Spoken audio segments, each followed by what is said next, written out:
Blank check with Griffin and David. Blank check with Griffin and David. Don't know what to say or to expect. All you need to know is that the name of the show is Blank Check. Do you cod past? I don't know what that is. It's when she says, do you poke smot? Do you poke smot? When she's asking if he smokes pot. Oh. So then, because she's so you high flip at that the word. point. So what I She's did high. SV, which was very clever. Oh, it was way too much math for me. Which was very clever is, I don't know. No, I want to explain to our You guests need to take a that it vote was on that. very clever, very funny, very smart. The quotes page for this film is 90% things she says when she's stoned. Whoever curated this thinks that stoned Meryl is the funniest thing in the world. No. This is not a quotable movie. It is not. No. This is not a movie with like hot lines. It's not like Neil Simon-esque where it's like a bunch of zingers. I would argue, Like and the trailer's big line was, OMG, I thought he'd never leave. That was the big line in the trailer. I would argue, and I'm not, just up front, I want to make it clear, I'm not saying this in a negative way. Yeah, whatever. It is sort of a comedy without any jokes. Yeah. But a lot of laughing. A lot of laughing. It's a A comedy lot of manners, right? People laughing. It's very Yeah. much like a right. Oh, kind it's, of comedy. I was, well, you mean as the audience member? Yes. Okay, no. But they 'cause are always like, laughing. at They're Oh. laughing constantly at Yes. things that I'm like, what is funny? Yes. Or is it just the joy of life? I think it's so. a joie de vivre thing. It's a joie de vivre film. Yeah, I mean, I'd be fucking laughing if I lived their lives. I can't believe Nancy Meyers hasn't made a movie called Joie de Vivre. Well, maybe she will. Maybe she will. Hello, everybody. My name is Griffin Newman. My name is David Sims. This is Blank Check with Griffin and David. We're hashtag the two friends. It's a competitive advantage. We're the only two friends who host a podcast together. Correct. You understand that because you're part of a friend team. That's Right. true. You collaborate with a friend. Yes. Did you say it's competitive? Or It's you a It's a Competitive competitive advantage. We also are competitive with other friends, and we're going to challenge you and Charles to a wrestling match. Oh, no. But you know what I'm saying? I mean, you had the same thing where you and Yes. Charles were friends, Yes. and then you went like, oh, what if we work together? No one else has ever thought of being friends and working together. Yeah. Yes. You got these Coen brothers. They didn't make a choice. They were born into Yeah, it. they're not friends. They're They were losers. born into They hate each other. I'm stating that on the mic. Coen brothers, I walk by them punching each other all the time. They do always look like annoyed.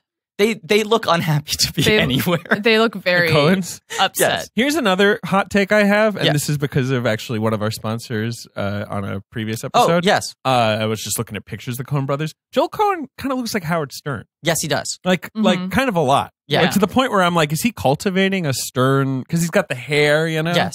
Yeah. And he's got that long face and the Yeah. sort of willowy Ethan body. Coen is the cuter Coen. You think so? Yeah, Joel Coen kind of scares me. Ethan Coen's kind of adorable because he got like a little bit of a Pokemon thing going on. Sure. To your point, SV, of them always looking annoyed, they never look more annoyed to be somewhere than when they win an Oscar. Yeah. It's true. The look on their face thank the you. times that they have won Oscars. They're like, I've Jesus got to walk to the podium. All the way over. can't I just stay here? Can't they bring the camera over to me? Ridiculous. This is a podcast about filmographies. I'm sticking with Ethan's the hotter Coen. I agree. Joel's, I don't know. He's not doing it for me. I'm kind of a Joel guy. They're both so annoyed, though. They are. They're so they hate annoyed. that they're being photographed. They hate it. They're like, We have to. All right. Who cares what we look like? It's just funny that they have such visual sense too. Yes. Like, And that they sort of balance each other. Like they each have such distinct looks. yeah. Yeah. All right. A podcast about filmographies, directors who have massive success early on in their career and are given a series of blank checks to make whatever crazy passion projects they want. And sometimes those checks clear, and sometimes they bounce. OMG. This is a podcast OMG. mini-series on the films of Nancy Meyers, and it's called Something's Podcast. Perfect. Thank you. I was right. You were right. You gave me one of those sort of wan smiles. what was when the I one said that you wanted to? Are we allowed to say it on? Yeah, there? yeah. You can Some say it. pods got a cast. Some pod's Oh. got a cast, but something's podcast. Yeah. Yeah. It's like a little twist. Yeah. And Pada is fun It is. It's fun. in the same way that Gotta is fun. Right. Something's gotta give. Yeah. But we're not talking about that. No. We're not. Today, I'm sorry. right. Okay. I mean, it's not my fault. Griffin No. may have misled Well, I'll you. say I this. don't know. Today is No. complicated. I completely misled myself. Because I tried very Well- clearly to... You very clearly explained It's Complicated would be my movie. Because then I, in brackets, put what the romantic pairings were for each film. Oh, sure. So it's like not Jack and Diane, Right. Meryl and Alec and Steve. Yes. Did you do that in my original email? I did. Because you had said, I just watched it recently. Do you know that Keanu... Oh, yeah. Well, that... Oh, right. So Right. you put the parentheses after I was confused. Yes. Right. I didn't miss... Okay. No. Because I ran into you. Our guest is Sarah Violet Bliss, by the way. Yes. Yeah. Filmmaker, writer, director of Fort Tilden Search Party. Which Griffin is in both of those things. Pretty good credits. Crazy choice. Pretty good credits for you. I know, right? He keeps on going back to this dirty well. Yep. Thank you for being on the show. Thank you for having me. I love being on podcasts. Really? Honestly, I think it's like Yeah. I think it's like my favorite thing that I get to do because of my success. I will say genuinely, every time I have any element of career success, my first thought is, oh, cool, I might be able to get booked on that podcast now. Yeah. Seriously, that's like Think of always the the podcast. benefit. It's like not money, it's not status, it's not other jobs. It's like maybe I could cold email those guys now and get on their show. Oh, that's an interesting idea. Yeah. I've only waited to be invited. I never thought about suggesting to someone I'd be a guest on their show. You work on podcast vampire rules. Yes. You have to be cordially invited into the studio. I've become a podcast wolfman. I barge through. Do wolfmen enter houses? I guess they do. Yeah. I feel like they're often in the woods, and the wolves. You're right. They're not very housebound. I was They're trying to very think of a monster who breaks into houses. The Mummy? Does he do that? Santa No, he Claus. stays in the tomb. Santa Claus. I'm like a podcast Santa Claus. True. I go like, I'll bring you some good stuff. You like fart jokes? And then I slide down their chimney. So I ran to you and was like, oh, you're in New York. I should ask you to be on the podcast. Emailed you, said, would you have any interest in doing the It's Complicated episode? And you said, yes, I'd love that. I just watched it. By the way, do you know that Diane and Keanu dated after the movie? Wow.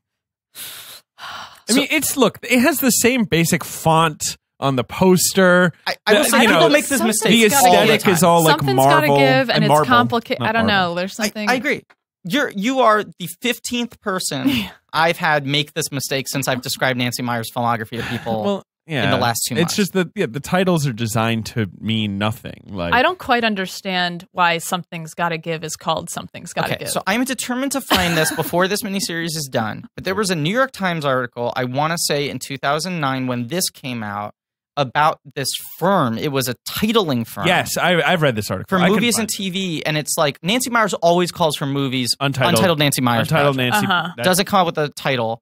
And then this firm like looks at the film and finds like a title, and they've like broken down the mathematics of what kind of titles like work for people. A lot of times it's repurposing song titles. Right. Any of those movies that generically have like love don't cost a thing. Right. Why did you call it that? And it's like, if it's like already a phrase that people have in their mind and they can associate with a song. Oh, so this is referencing the Drowning Pool song, Let the Bodies Hit the Floor. It is not referencing that. You sure? No, because that's also Something's Gotta Give, Ben. Oh, we're watching It's Complicated. Oh, yeah. Ben did the thing where he asked me which movie we were watching. Yeah. I said, It's Complicated, and he said, just tell me. Yeah, which always funny. Always funny, 10 comedy points. But this is, it's one of those things where these two movies have such generic titles because they clearly were just like, Facebook, everyone's thinking about that now. Right. Call the movie It's Complicated.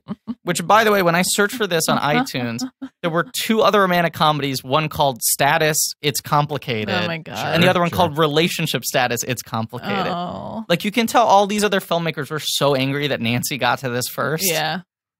She barely did. She just told someone, give me a title. She paid someone more money than any of us will ever make in our lives. Yeah. Probably. To go, it's complicated. Yeah. Like the Facebook thing. Facebook thing. Right. You know, Facebook, your kid uses it. Drop the it's cleaner. Trying to find it. There's this really long New York Times article about the making of It's Complicated. Wow. Really? And I'm guessing it may be like a section of that.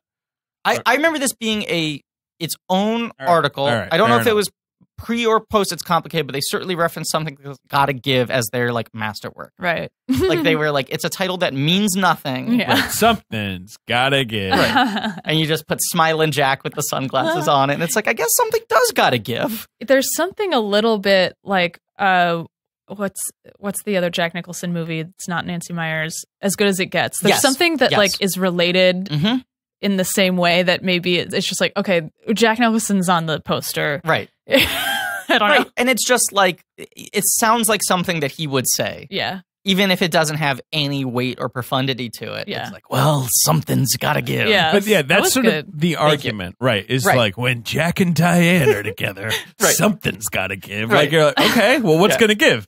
Well, Yeah, when Jack and Helen are together, it's as good as it gets. yeah, exactly. Yeah. When Jack and Morgan are together, you're crossing it off the bucket list. Wow. Oh boy, But it's that's complicated. still his last movie. No, How do you know? How do you know? No, I know because I checked his IMDb, and that's the most recent film he did. Oh, it's complicated. Vince, give me a thumbs up. So you had not seen this movie before? I actually have. You had but when it in came out. Okay. Yeah, like a long Right. time ago, and I certainly didn't remember it enough to be prepared. So I watched it this morning. Mhm. It's fresh in my memory. Yes. I feel like there's a thing going around because when I emailed you about doing this and you said, like, I just watched Something That's Gotta Give, I was surprised by how much I liked it. Yeah. And I can't believe I hadn't seen it sooner. Yeah. Where I feel like there's been this weird turning of the tide, which I'm certainly a part of, which, like, I was so dismissive of Nancy Meyers movies, and now I appreciate them so much. I was gonna say the same thing. Yeah. Which is like so because like I definitely did not appreciate this movie when I first saw it. I still don't like. I'm not like you gotta see it's complicated, but I was like I'm enjoying this. Yeah. For whatever reason. Yeah. I think there's a two-pronged thing. I mean, look, we're all very, very hip, discerning Yes. people here, right? Mhm, Yeah. very And well. we like, whatever in the 2000s, in the aughts, you're like, I'm above this. I don't need this. Yeah. I want to be clear. I was not like. I know this. you. Yeah, yeah. You were ahead of the curve. You always like Nancy Meyers. I've always liked Nancy Meyers, except for The Holiday, which was the movie where I turned on her. Yeah. Where I was like, she's gone too far. What- This is absurd. What made you turn? It's too fucking long. We are last Oh, week's it's- yeah. episode. It's complicated as long. It's which is complicated why as I All was of them like, are long. It's Okay. complicated as a half hour too long. The Holiday is 50 minutes too Oh, long. wow. My argument Yeah. is that they should all be 90 minutes long. Well, you know. for sure. Yeah. Right. Well, And it's complicated to certainly, yes, outstays its welcome. But Yeah. that one was the one where I was kind of like so hyped for it. We talked about this on last week's Yeah. episode, though. Oh. But I was so pumped, like, went to the theater opening night and was kind of like, oh, God damn it. Like, and so, before then I was all Nancy Sure. all the way. I'm going to have a mint. there's a thing, and this is one of the things that used to drive me crazy about her, and now I appreciate it in its own weird way, is like every movie of hers hits the 90-minute mark. You feel like, okay, this is the wrap-up point, and then there's another 30 minutes. Very much so. This movie seems to end, and then there's like four more All big her movies conversations. seem to end and then have like another act. Yeah. Which speaks to the fact that her movies don't really have any like classical narrative structure. Right. Like they're just things happening for 2 hours. Right, Yes. and they're not screwball comedies, Right. which is like the mistake you could make, where you're like, Right. oh, it's going to be all like patter, and it's like, no, it's kind of just like people meeting at restaurants and drinking Right. wine, Which, like, Yeah. This movie, I was like, I think I used to approach her movies very didactically and be like, this is not how you write a screenplay. Right. Oh, God. Like, because they're so meandering. And this one I remember being so frustrated with because it's like, there's no fucking conflict.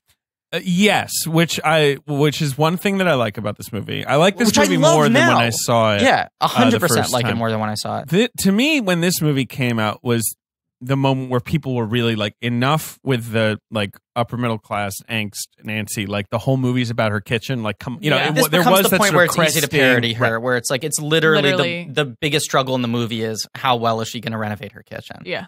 Right. That is the thing that every part of the plot basically hinges on, right? Yes. I mean, Yeah, that's the kind of. central right.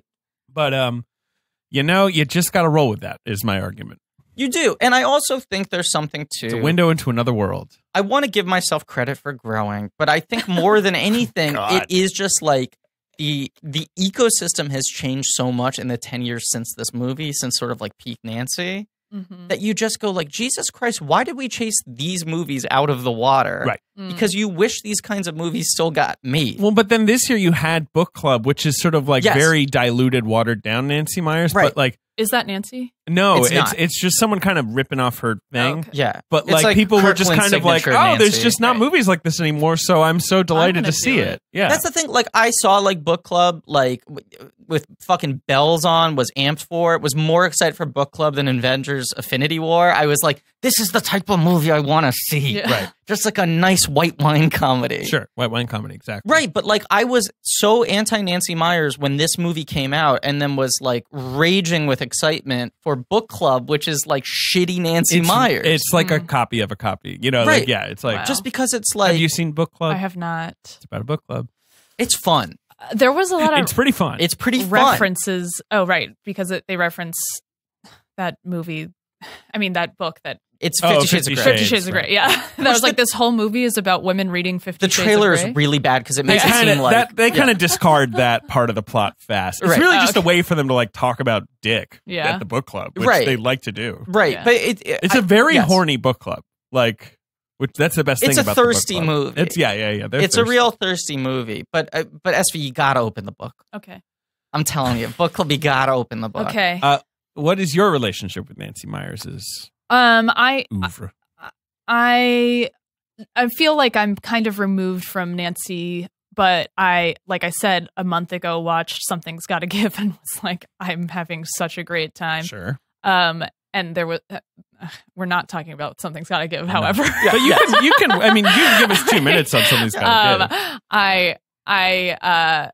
There was a quote in the movie that's just very simple that I was like, that is so true. And it was, it's when Diane Keaton's talking to her Amanda Peet daughter, her Amanda Peet Her daughter. Amanda Peet daughter. We all have one. And Amanda Diane, Peet, it's you know, Amanda Peet. she can't settle down. She's a fear of a commitment. And Diane Keaton says, you can't outrun your heart or something. Outsmart your heart. You can't outsmart your heart. Diane. And I was like, Nancy. it's true. You cannot outsmart your heart. There's something about these movies, just like That's just gotta give. something's got to give with these movies. But they are about grown-ups, Oh, yeah. which you're just like, I don't see this They're anymore. also like so, or I mean, the ones I've seen are mostly like from the woman's perspective about divorce and romance in older age. which no one makes those movies. Right. Even before her, no one made these movies. But now you don't even have the younger version of these movies.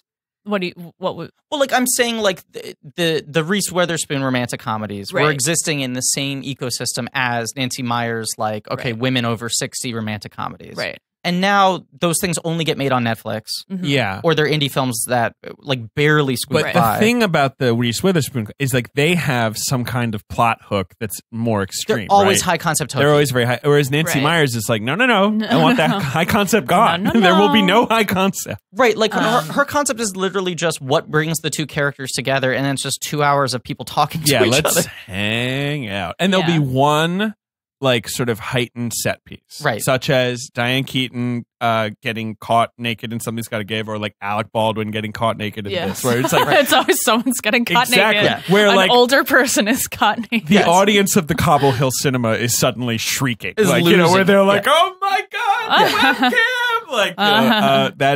Like, that's as far as she'll go. Yeah. Yeah. But there is just Web, these like August romance movies starring like movie stars. Like they're real like star-driven movies. Yeah. They're kind of tailor-made to these I'm personalities. always like interested why these big stars are like, yes, I'll definitely do that. Like, why is Jack Nicholson and Meryl Streep? Well, what do you guys like? Do you guys I think they read the script and they were like, yes, or they're like, this is I don't know how Nancy Myers got this. I have a couple theories. I want to hear what you. Well, one, I think Yeah. everyone's very well paid. These Yes. movies, it's Yes. you're not taking a hit on your quote here. Like, But still, like, when people are so rich, I mean, like, well, that's like the Meryl larger question: is why do they ever work? Right. They're so rich. but particularly on like like Meryl Streep. I think the real answer is like, especially like a Meryl Streep type, is like she writes a big meaty role that you're going to get to dig into, even if like it's a light concept or like it's a lighter in movie. Either way, they're movie star roles. Like They're they're big leading movies, man, right. leading lady roles for people who are older Right. and probably don't get those parts anymore. Because this is a movie that begins. Here's what we know about Meryl Streep's character. She's a chef. Here's what we know about Alec Baldwin's character. nothing. He's a He's lawyer. rich. I He's guess very rich. we never see him do He's anything. swanky. The He has idea a- is that he's Alec Baldwin. Right. That's the whole idea. Right, they're sort of tailor-made suits. He gets the penthouse at Yeah. the hotel for Right. their graduation, and that's like a blow to Right, but she- Meryl. Poor Meryl, who has a She beautiful has house to sort of like win. Right. and will Poor finally Yeah. get her bigger her kitchen. kitchen, right, Her- it needs- a real kitchen. Yeah. It's I'm currently like, the there was size nothing of wrong like. with it. You never even get to see the kitchen. Well, you see it. Oh, you mean like the new kitchen? The new kitchen. You don't get to see the new kitchen. No. Yeah, because probably this movie didn't have like the budget movie to and- build to this build a like, kitchen of this. spectacular kitchen. It's The too movie- much money. Yeah, the The kitchen movie cost ends- $200 million. The movie ends on the first day of building the kitchen. Yeah, in the rain. I think Which I guess is maybe She was setting up a sequel. well, I mean, it's maybe symbolic of like building a new relationship. Yeah, I don't know. Yeah, beyond that, yeah. I mean, for Nancy, and I'm sure we've talked about this, but you know, like, she's got Final Cut in all her movies. Mhm. She's been in Hollywood for a zillion years, so she knows everyone. Mhm. Like, I think she's regarded as a pretty gentle, quiet director. Like, she doesn't yell or boss people around. Her on-set demeanor is pretty calm. You want to? Is that what you've heard? I hear, and I don't say this in a negative way, and it's a thing I will continue I'm to talk reading about over from this a miniseries. big New York Times article right now that's talking about this, but it might be a little softball. From people I know who have worked with her, and I speak mostly from the crew side. I don't know if I've talked to any actors who have worked with her. She is kind of like the female David Fincher. Okay. Even if she's common So like demeanor. again. Super meticulous, super repetitive, Oh, super sure. slow. Which I think drives some people crazy. I heard. Yeah, spill some tea. No, but this is, and like literally, I have no idea if this is true, but I heard she has like more cones in her eyes than most people do, and that she can see shades of beige that no one else can see. That is incredible, and I think it's true. And that she's very particular about what beige is Yes. on screen. Well, that's like a thing with her is she's apparently just super meticulous about like all the sort of Nancy Meyers excess that everyone writes off is very, very deliberate and Yeah. like insanely vetted for her in terms of every sweater, every croissant, you know, every like pan. Right. She's known Every for her white obsessive wine. micromanagerial attention to detail. Takes 2 years for her to make a movie, which is a long time. Yeah. Whoa. Her shoots go way, way Her over. shoots are long, and then her post-production, I think, is also like Yeah. pretty labor-intensive. But her budgets are very big, and a lot Yes. of that is that she always goes over. She obsessed for 2 days over my makeup in a scene, says Steve Martin. She thought it looked too light. You know, speaking to your, like, where she's like, doing her weird Terminator vision and Yeah, like her- zooming in. Which are things when like people share stories like that about David Fincher or like Stanley Kubrick or whoever, people go like, God, look at what a true artist they are. That's true. And when she does this, people roll their eyes and go like, why can't she Right. just get on with it?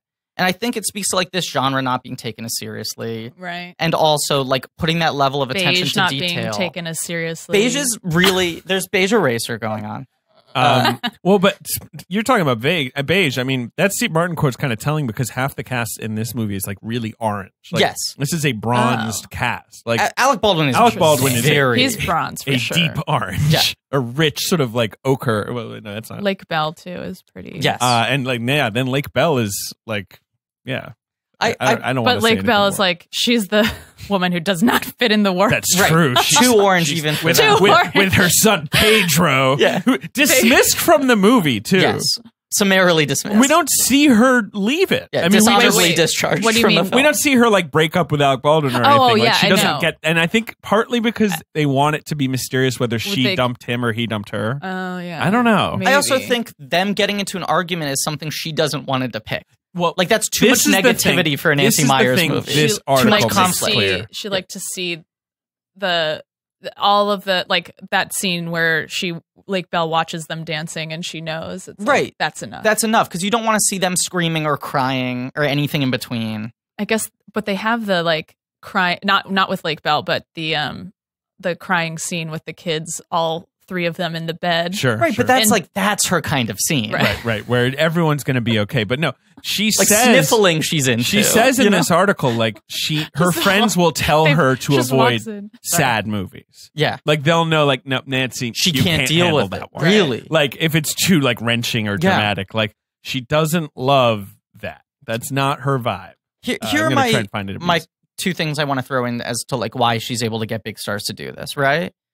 first of all, at a certain point, she's established as a track record. Right. Sure. Yeah, she Where makes it's money. like, this is a kind of film. She takes care of movie stars. She Yeah. shows a different side.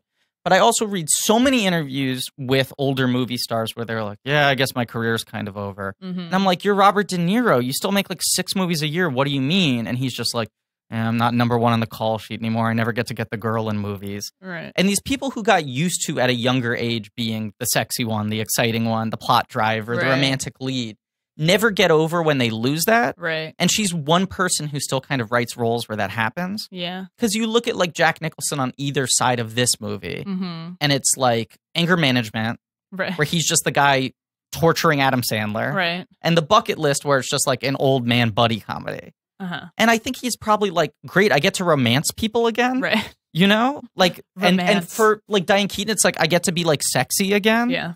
But I also know that, like, Alec Baldwin, you can just imagine was just like, oh, a movie that presents me as a sex object again. Right. And I Right, don't have to but- change my body. Yeah, but the thing is, it's still. I can't think of another movie where Alec Baldwin has to admit on screen that Yeah. he is fat. He Right. says that word, But that's like the crazy magic and like trick. that's what she's getting out of him. Right? He'll do Like, that because Wow. she His still presents vulnerability. him as a sexual figure. Yeah, yeah. In a movie where he's a joke, I don't think he would ever No. let them Yeah. make a fat joke about him. Mm. But as long as he's getting action, you know? Right. The other thing is, I believe Meryl Streep has said in an interview that It's Complicated is the only movie where she was ever paid her quote. Yeah, Well, everyone gets paid. what do you, Or at least what the do you- first one. What whatever- makes a quote if I agree with you you. don't get paid it? I agree with you. Okay. And she's like, my agents have a quote that they throw out. Okay. And for years and years and years, I was obviously like a well-regarded actress, but not a box office draw. Right, and she would rarely make Interesting. films that might be, she would make your serious Oscar movies rather than your Right. money maker, And your if she guaranteed money made a makers. broader I movie like River Wild or Death Becomes Her, Yeah. I think it was seen as so outside of her like wheelhouse Right. that they were like, well, we're not going to pay you as much as someone who is Uh-huh. proven in this genre. I just saw Death Becomes Her again. It's so good. It's That's really a good. wild It is movie. so Yes, good. it is It is so fucking good. Also, the effects in that movie totally hold. I Great agree. It is I love stunning them. looking. I love that movie. Yes. Well, Anyway. But she said, I mean, I think she was paid like $20 million for this movie. Mhm. Because this is like Damn. the sort of pinnacle of the Meryl, like, midlife comedies. Yeah. Where it's like she starts doing like Devil Wears Prada, like reinvents her as like a Mhm. comedy leading lady. That's like her first big that's 06. blockbuster hit. Yes, as she just, like, had Meryl made above the title. She had made Prime in 05, which is sort of like an attempt at this kind of a movie, but Right. that doesn't really go anywhere. But her And then- joke, like she got saddled with the same kind of thing Katharine Hepburn got saddled with, where they were like, oh, she's box office poison. And it's like, she's never box office poison. She just never was a bankable movie star. She always was prestige. She was always a great actress. Some of Right. her movies were hits, Right. but she never was like an A-list audience draw. Right. And Well, then so- Devil Wears Prada transitions into Julie and Julia. Both of those are that's this year. oh, So, Mamma Mia in between. yeah. So it's Evening and rendition and Lines for Lambs in 07, where she's being more serious again, and everyone's like, Clearly stuff she boring. filmed before people knew Devil And Wears then Prada was Mamma going to be that Mia big. Right. is 08, Huge. huge. This and Doubt is 08. That's There- another Oscar. Also, nominee. if you look at, sorry, I didn't want to interrupt ahead. your thing, but like you look at Meryl's IMDb, there are so many movies where she sings in them. Yes. She loves singing, clearly. She's a nice singer. Mm. Oh wow! I said nice, not Okay. good. She's To be I sweet. clear. don't know if I don't know. Sweet. It's a little like it's crazy how much she sings for someone who's not great at singing. How do you feel about Mamma Mia, the first? I Mamma don't Mia? like it. I'm You don't sorry. Like it. Have you It's seen the fine, second one? it's fine. I have not seen the second one. The first Mamma Mia, in my opinion, is sort of like, if you sat down, it is a bad movie. It's poorly bad. made. It's bad. Mhm. And it makes no sense. And it literally does the same musical sequence twice, which has always driven me crazy, where they're kicking on the dock. Like they do it another time. I recently had to confess this to longtime sister Romley Newman, where that movie is like, her vision board is just this period of Meryl Streep comedies. Sure, like all sure, her life right. inspos are just these Meryl Streep Right. characters. She either wants to live in Santa Barbara or Greece. Right. Yes. Run a hotel or renovate a Yes. kitchen, like Right, whatever right. it is. And you had to be like, Mamma Mia is kind of bad. I had to admit to her, this was a really tough conversation, Right. that I had never made it through the original Mamma Oh, Mia because wow. I You find that didn't movie even- unbearable. I see. Yeah. I don't. My argument with Mamma Mia is that Meryl kind of saves it because when she's so all over the top and silly, she's just like, just don't worry about it. Like, this is silly. Like, we're having fun. And you just sort of like have to buy in. I find her fun in that movie. I think that movie is so aesthetically garish. It literally hurts me to watch it. The sequel is way better made. Agreed. Yeah. Agreed. I'm sorry, but go ahead. Maybe I should see the sequel. That's my argument. That's what I was winding the up. The sequel is I kind hate of the insane original. because you're like, there's no reason for this to exist at all. Like, the story is complete. I will say I'm curious what the story is of the sequel. It's crazy. It's Godfather Part 2.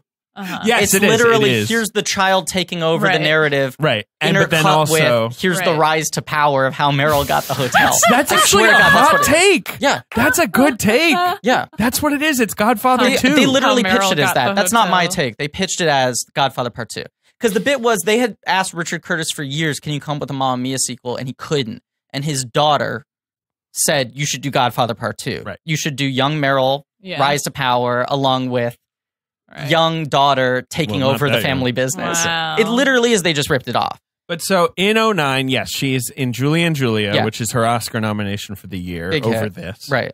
Fantastic Mr. Fox, which she's actually pretty great in. I think she's great in that. And this. Yeah. She has a pretty hot 2009. Well, so yeah, I mean, to your point, what's a quote if it is never actually met?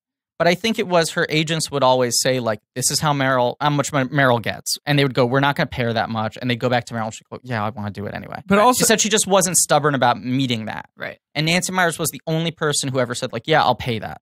However much it was, 15 or 20. Probably 15. Yeah. 20 seems just like very few people get 20, even at that point. But I think even for serious actors, it's like there is an ego stroke here. Mm-hmm. And they know that the movie is just about them. Right. Like there's no greater machinery, there's no special effects, there's no larger story. Right. It's like tailor making, trying to use their personas, give them their last like golden age like performance. I love her earlier comedy period, the like She Devil, Postcards from the Edge, Defending Your Life, Death Becomes Her. Like I like that as well. She's really, and then she sort of just wasn't doing comedies for a while. Well, because if you look back, and then she does that '90s run of like all kind of Oscar-y dramas, like Music Marvin's from the Heart, Room, right? The like really weepy stuff. One True Thing, yeah. Like, some of which are very good, but they're like really torrid, sort of emotional dramas. If you look back at the reviews from that comedy period, the '80s to '90s period, right? All the they're general all obsessed consensus with calling her out. Yeah. Is. Well, here it is. Meryl can't do comedy. Right. We found the one thing she can't do. Why does she keep making comedies? She's good in those movies. Death Becomes Her, you look at the reviews and they're like, Goldie just runs circles around her. It's so clear that Meryl can't do comedy. People really had to Goldie was amazing. for I'm not Meryl. saying that. But they kept on dinging her for all these movies going like, She Devil, we found the one thing that Meryl can't do. She's not funny. I think she's great in all those movies. So I think she also... Defending Your Life is amazing. Once she had this like run of... Oh, Defending Your Life is a fucking jam. But it is. It's a fucking jam. It slaps. That also pretty much is what I think happens when you die. 100%. He nailed it. Oh God, that'd be so great. Brooks, he nailed it. I'd throw myself off a bridge tomorrow if that's how it happens. Yeah. All I want is when I die to have an intense conversation with Rip Torn. And to examine whether you lived your life through love or fear. Yeah, we're also movie people, so that like that premise is great. Where it's like, oh man, they cut my life into like a good like reel. But this is her. She's fun. This is her fun period, and she's working with the twin titans of like female filmmaking comedy, like Nora Ephron and Nancy Meyers in the same year, who she'd never worked with before. She'd done Heartburn, but Nora didn't direct that. Right, wrote that. Right. It's a hell of a year for her. And then she wins an Oscar 2 years later, her third Oscar. Which is so weird that's so weird. Iron Such a Lady. terrible movie. Because almost all of these comedy performances now hold up better than the Iron Lady. Yeah, 100%. Yeah. All right, it's complicated.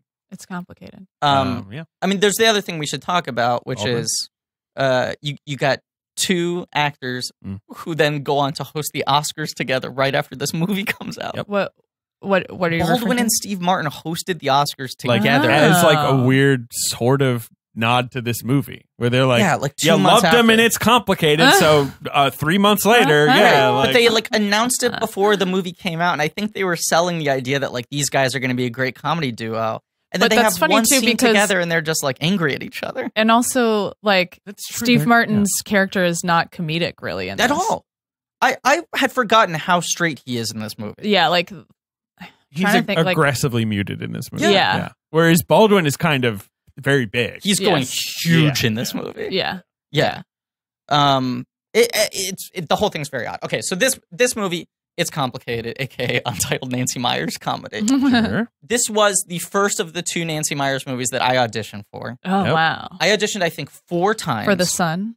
For Hunter Parrish's role. No, this is a good story. Wait, hold on. And Wait, before you tell me, I need to think about the movie, and I need to know who you Well, auditioned. no, you're not You're gonna not be going to able be able to to get get it. This is the twist of the story. Oh, And it doesn't exist? when I met Jordan Firstman, friend, writer Yes. on your series, we bonded over the fact that we both had this same weird audition process for this movie. There was a set piece that was supposed to be at the beginning of the film, and they're setting up how lonely she is, where her, like, Rita Wilson, Mary Kay Place, Right. Allie Wentworth. That Correct. whole friend group also only appears twice in the movie. And you feel like Yes. they're going to constantly be the home base. you Yeah, you It's think- like you Jerry think that they're Maguire, gonna be Bonnie like- Hunt's group. yeah. You think they're... I'm like, what are the girls think about... Because they set them up as like the sort of barometer. There like has to be. chorus. There has to be like Yeah. scenes on the cutting room floor, Oh, for right? sure. Yeah. Oh, there's probably But- the first cut of this movie is probably 6 hours long. Swear to God. Anyway, there's But that they scene should have kept at least one more. Anyway. Yes, where Rita I agree. Wilson I is agree. it the Rule of scene thirds. where Rita Wilson says like, "Do you want to go on a date with this Match.com guy I didn't like?" I believe. So would that have been you?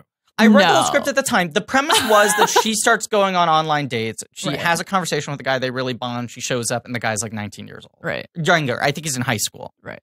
And they wouldn't stop doing castings for this kid. They couldn't find the kid. And I like went in twice. Then they fired the casting director, Oh. hired a new casting director. She brought me in. Right. I went in 2 times for that. Yeah. I know so many people who went in for it.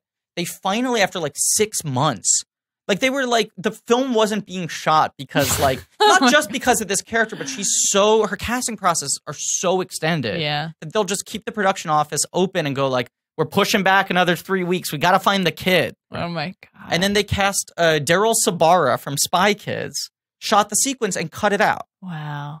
But it was like so much sort of hand wringing over finding this kid for this one like 6-minute scene. Yeah. That was funny. It was like it was more of a conventional comedy movie Yeah. setup where it's like, oh, here's an awkward date with a 17-year-old that you can't relate to, Yeah. who's now super uncomfortable and awkward, but cut the whole thing out. But I remember reading this and not having any sense of, because I know it was like, I think they're going out to like Steve Martin Baldwin, and it was like, they could kind of toss up these guys and have either one play either character. Right. Playing into their comedic I guess so. types, Sure. and then having one guy cast against type. Right. But I just remember reading the script, going like, when does something happen in this movie? Well, what's interesting about this movie, there's many things that are interesting, is that it kind of just starts with them, they're divorced. Like it does the joke where they're You're like, talking, you're like, yeah. oh, they're married, and then you realize like, oh no, oh, he's no, not he's got like the Belle. young woman. Oh, boy. And she's just got to put up with it at their Yeah. Santa Barbara high society beachside. I don't know. Is that where they are? I kept being like, is this Connecticut or is this? It's Santa Barbara. But how come? How come they go to New York for the college? Yeah, and the daughter drives 2 hours. Well, I guess she's in LA is my guess, right? The daughter has moved to LA, Okay, and Santa Barbara's like a 2-hour drive from LA. Uh-huh. I guess so. I went to Santa Barbara for a wedding. That's the only time I've ever been to Well, Santa Barbara. it's funny because I was like, is this Connecticut, but it's a Spanish house? Like, I was like, wait, so the one place the Spaniards landed in Connecticut. I'm like, what's happening? But you never see them being mad at each other. No, Meryl and Alec. There's No. no tension. ever. And when they're getting Until to later in deep the in their movie affair. and they Right, start to yeah. fall apart again, you're like, Yeah. I kind of wish we knew that he was a jerk before, even though we're supposed to just get it. Because Right. the kids There's just say nothing they're to like, hold on to, This right? is crazy because you used to not be able to be in the same room together. Yeah, and Yeah. like, whereas in the movie when Baldwin's like, let's just go for it, and he's being really nice, you're like, I mean, Why not? yeah, he's being Seems nice, fine. and he's rich. It's Like, also I don't know, because like, what's this the is downside? the central premise of the film, as much Right. as it has a hook. Who is going to start watching the movie and fall for them being together? Right. Like, fall for that misdirect of, Yeah. like, you think they're a couple until Lake Bell enters. I Right. know. If you know anything about the movie, you know they're The divorced. whole premise of the movie is she slept without Baldwin. Uh-oh. Right. Like, he's having an affair. Like, that's the poster. Yeah. Right. Also, I just want to point out that there's a part where Zoe Kazan that has a dig at Agnes, which, by the way, that name Agnes for Agnes, a for young Lake 20-something. Yeah. Very strange choice. Yeah. It's like not right. She's like, yeah, well, at least Agnes is cooking now, like, or something, like, says. Yeah. She's really obsessed with Agnes's like kitchen Yeah, shit. she's like, Agnes can't cook. God, Like, she needs to she's cook a for you, Zoe horrible woman. Kazan. Go cook your own Yeah, meals. you can't. I haven't seen you cook. Yeah, exactly. What is Zoe Kazan doing? Fucking nothing. Right. Ignoring her mother. Yes. Yeah. There is something interesting about how Nancy Meyers sort of like weaponizes like the sort of housekeeping that can be reductive in terms of like how most female characters are portrayed, where it's like I am so on Lake Bell's side in this movie because she's got to compete with Meryl Streep, right. who can just like cough out a chocolate croissant. You know what I mean? It has this like perfect home where she's just bringing out like roast birds out of the fridge like it's nothing, you know? Well, also though, because of course whenever I like watch it, I wanted to know about Nancy Meyers' life a little bit. I didn't get too deep into it. I just went to her Wikipedia page, which is a lot shorter than I would hope for it to be. But Nancy's middle name is Jane. Nancy Jane Meyers. Which is Jane Anders, right? Yeah, Jane something. Adler. Yeah. And so I found that interesting. And Nancy is divorced. Yes. She broke up with her husband, Charles Shire. Who was her filmmaking partner. On the set of The Parent Trap. Whoa. And it was extremely, she references it with like great discomfort and sorrow. Like it's like that it was so public. And like, that was her first time directing a film on her own. Before that, she always wrote the films and he directed them, and he was sort of more the public face of their collaborative relationship. I remember reading this script, knowing just that bare minimum and being like, this has to be about her divorce, right? Right. This has to be about her relationship. Yeah. She clearly slept with Charles Shire again. Yeah. And then just wrote this movie. I kind of think so. Or it's either that or that's her fantasy of it's because all her movies are such fantasy fulfillment of like, first of all, can you own a bakery and have a house like that? Can you be a playwright and have a house in the Hamptons? Like, that's from Something's Gotta Give. Right. Yeah, no, you're right, though. Like, right. Where there's no questions of how do they pay the rent? Yeah, it's just everything is perfect. The like lead woman is a perfect woman, but just can't, like, the men can't, I don't know, aren't quite appreciating her for how perfect she is, and she's too like she's too modest to pursue. Right. Sure.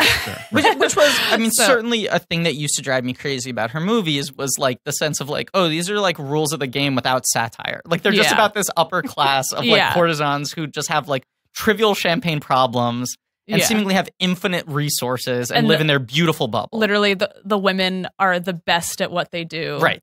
And the men are successful without being very smart. Without any real skills. Nothing. They got nothing. Right. I mean, there's so much also, interesting. Like, that is our country. Like that's the thing when I watch this movie, I'm like, are you trying to tell me like an Alec Baldwin like doesn't exist? Like that's that's them. Oh, 100%. I mean, and she depicts these characters pretty accurately. Correct. This is a very honest movie, I think. Well, the Baldwin stuff especially. Yes. Meryl, there's a little rose tinting with her whole beautiful, perfect life. I do think it's interesting. I mean, they sort of say it's one of these things where they just like offhand reference to the past that was messier than what we have in this movie. Right. But that when they were together, she was in catering. And it sounds like her career was a little more bootstrappy. Right. Oh, that's the backstory? It's that? like one line. It's literally like 3 lines offhand where they're talking about why their marriage fell apart. Right. And he's like, you were never present. You were always like freaking out about the next catering gig.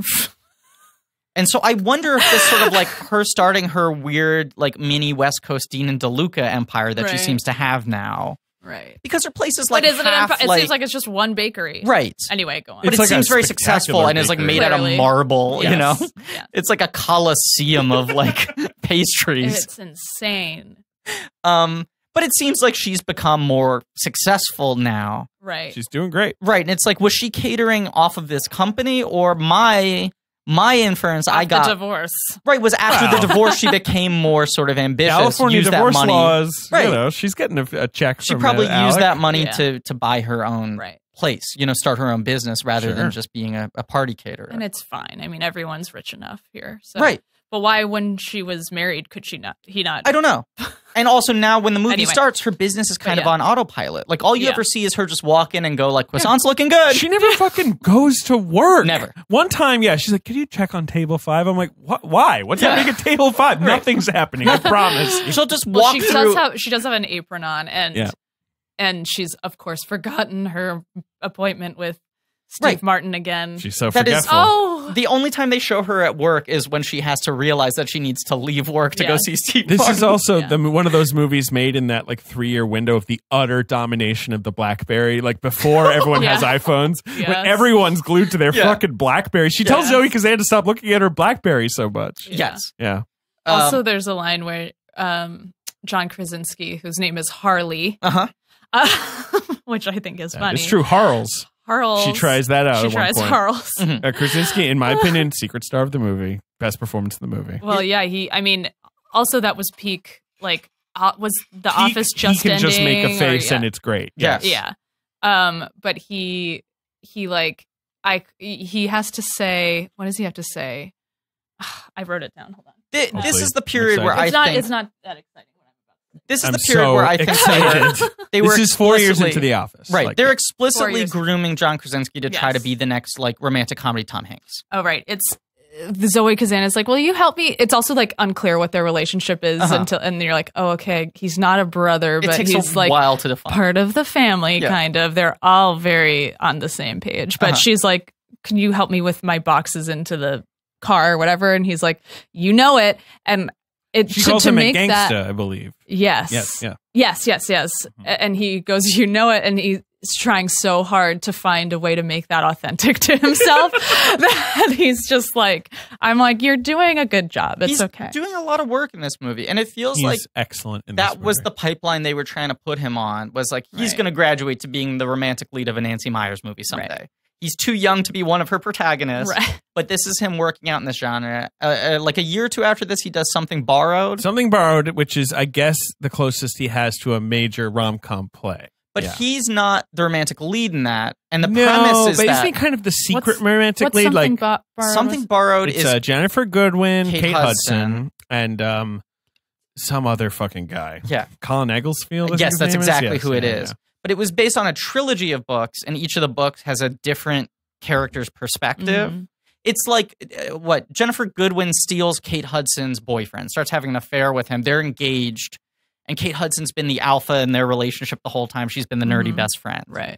Um, I want to see this. and John Krasinski Some people really love this it's kinda movie. good. Richard Lawson has often argued that this is like one of the most underrated movies of the and year. that Kate of the Hudson should have century. gotten an Oscar nomination, which I kind of think Wow. is correct. Oh my god. It's a pretty interesting movie, but Kate Hudson plays like the clear villainess of the film, and John Krasinski is their like snarky best friend Right. who like does the like commentary on like, oh, so you're saying this is gonna this now? But then the setup is they signed him to a 3-picture deal. Like it was a big deal when they announced him in this because it was like he would be the co-lead of the second one.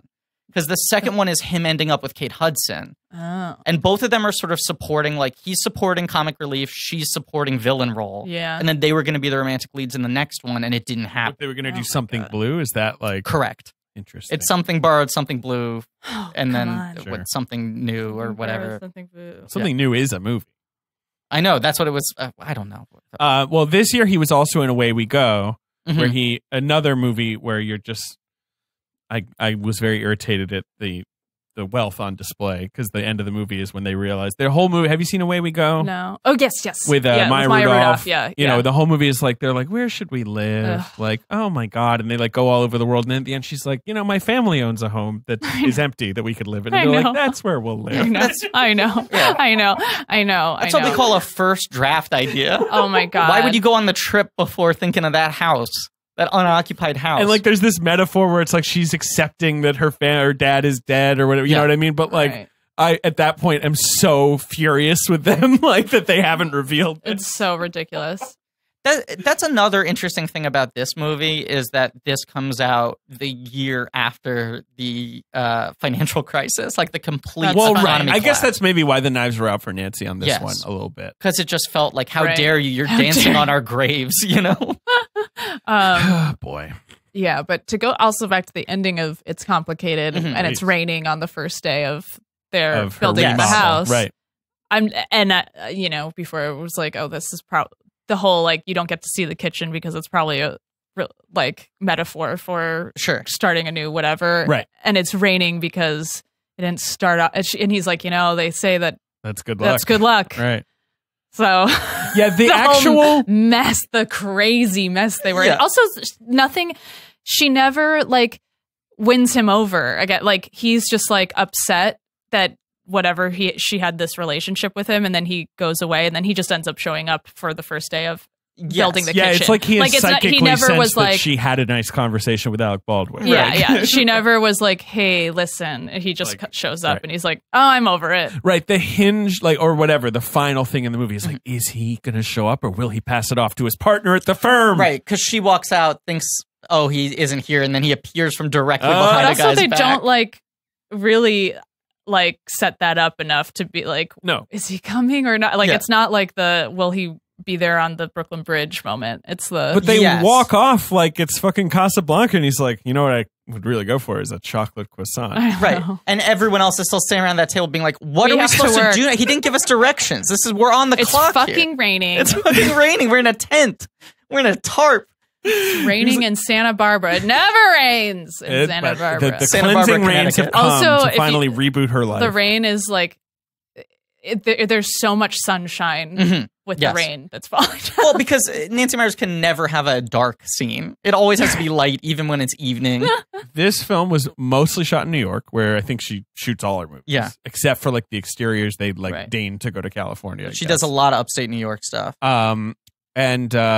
So let's, so what? The premise, we know the fucking premise. Right. She's divorced. Right. They have their 3 beautiful Aryan children. Yeah. Hunter so Parrish is like the final insult where you're like, okay, Zoe and Caitlin Fitzgerald. Okay. And then you're like, then he shows up and you're like, him too? God. They're the blondest fucking cherubs, kids. And it's weird because Meryl is blonde, but you don't think of her being blonde in that way. No, you don't think of her as like a, quote unquote blonde lady. Yeah. Right. And as you said, it is fair hair. Insane bullshit that there is no Baldwin in those kids. One of these kids should be kind of hairy or like, sort of big bones. You want a bear of the family. Like even young Baldwin is a hairy guy. Yes. Yeah. Like that's part of he was sort of a masculine, sex and was always symbol. like thick. Like Daddy was thick even before he got bearish, Daddy was thick. I don't know. Daddy Baldwin? I'm thinking of young Baldwin and he was never fat. He was very muscular and yes, but he had a big bones. I would say he used to be very trim. But if you look at like shirtless like Knots Landing photos or what have you, look, there are 2 things that everyone knows about Alec Baldwin. What? One is that Daddy's thick. 2 is that he's got a famously chill temperament. And you might not know this, so I'll just he's also been on Saturday Night Live. That's a joke you did to me yesterday. What, he hosted like once? More than once, I think. I'm not sure. Anyway. I will never get over the fact that he has, by the time this episode comes out, maybe won 2 Emmys as supporting actor for a TV show he's ostensibly not on. That's the thing, because when this movie is like the peak of his comeback career. Right. Where first he's like, he gets the Oscar nomination of the cooler, like you're like, oh, Alec Baldwin's funny and he's fat now. Right. And then he does 30 Rock and everyone loves 30 Rock and he wins Emmys and SAGs and Golden Globes. Wins all the things. Yeah. And he won an Emmy this year. Yeah.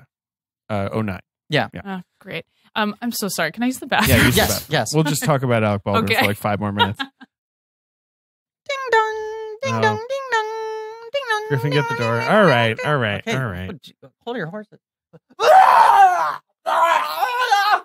my God. What is it this time? David, that thing floating around us, it looks familiar, but slimmer. Oh my God.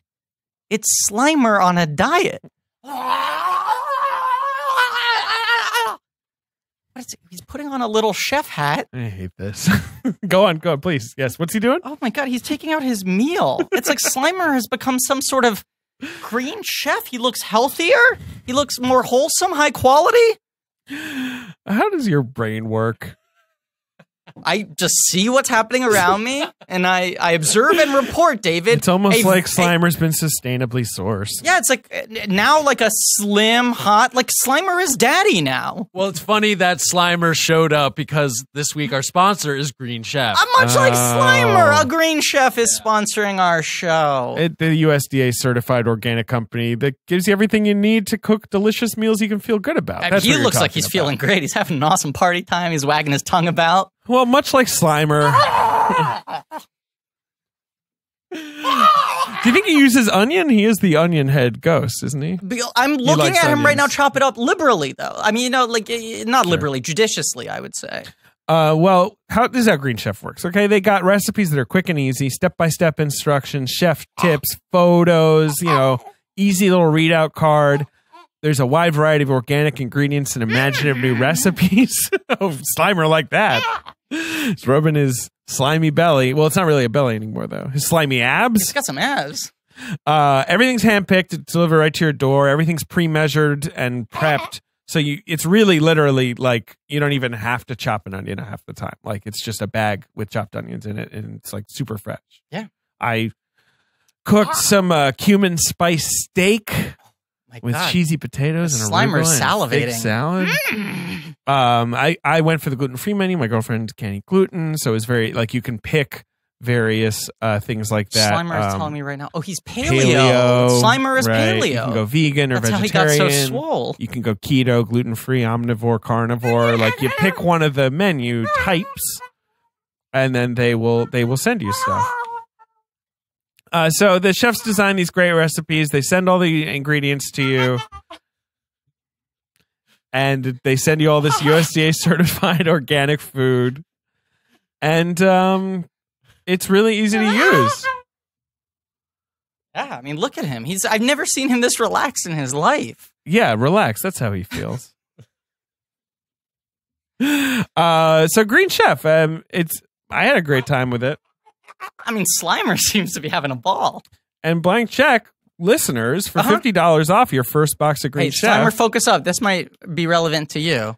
For $50 off your first box of Green Chef, you can go to greenchef.us/check. That's right. For $50 off for your first box, you can go to greenchef.us/check. What is Slimer is reaching into his bag? Oh, he's pulling out a checkbook and he's writing a check to you, Dave. No, he didn't get that. The promo code is check. The promo code is check, Slimer. Greenchef.us/check. You can get $50 off your first box of Green Chef. It is really convenient and easy and extremely delicious. Well, thank you for visiting us, Slimer. I will say he looks much better. He seems like he's in good spirits. Yeah. No pun intended. Ben, I think maybe we should get some wet wipes, though, because he left quite a mess in here. Know what I'm saying? I got slimed. The Slimer gun around here, the ecto goop and all that. All right, fine. When I'm watching this movie, perhaps this is unfair to Baldwin, but this is why I brought up Saturday Night Live. I can't not think about Tony Curtis. Like, I mean, not Tony Curtis, Tony Bennett. His Tony Bennett impression. Oh, that makes more sense. Yeah, I was the like, Tony Curtis thing I was trying to track. Thing. No, I can't. Like, when he's doing, like, fun... That door's gonna lock behind me. Ben, go help her. When he's doing, like, fun Alec Baldwin in this movie where he's like, let's dance, or whatever, I'm just, like, almost immediately, I'm like, he's just, like... an inch away from Tony Bennett. This feels very weird now, us talking without Ben here in the room. Let's just talk. And our guest. What do you think of my great point? Yeah, it's a good point. What's new with you? What's going on in your life? Well, I'm going to Toronto soon. Right, I mean, so not to give away when we're recording right, this, but, yeah. you know, we're sort of giving it away anyway. Things up, yeah. Yeah, we're getting things in order. Sarah Violet's got a TV show to make, which I've told her no one should do, but she doesn't listen to me. Is it new season of Search Party? Is that new what season she's Search in Party? town? Season 3 of Search Party. She's usually LA-based.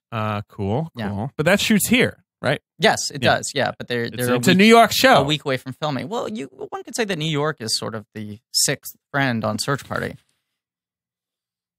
What's up with you? How's your back?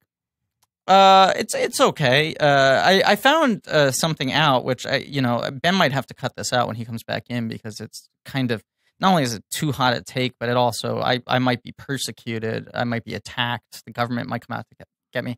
Yeah. I found out that the healthcare system in America is bad. Breaking news. Breaking back. I was trying to go through workers' comp because, Sure. as we all know, I injured myself doing dialogue, and it was an on-the-job accident. Yes. It's almost like they don't want you to Are get you kidding treatment. me? What? It's almost like they make There's like hoops and the paperwork progress and so labyrinthian that they expect that you will just give up, and that way they don't have to treat you. what the fuck? Yeah, I can't believe this. yeah, it's bad news.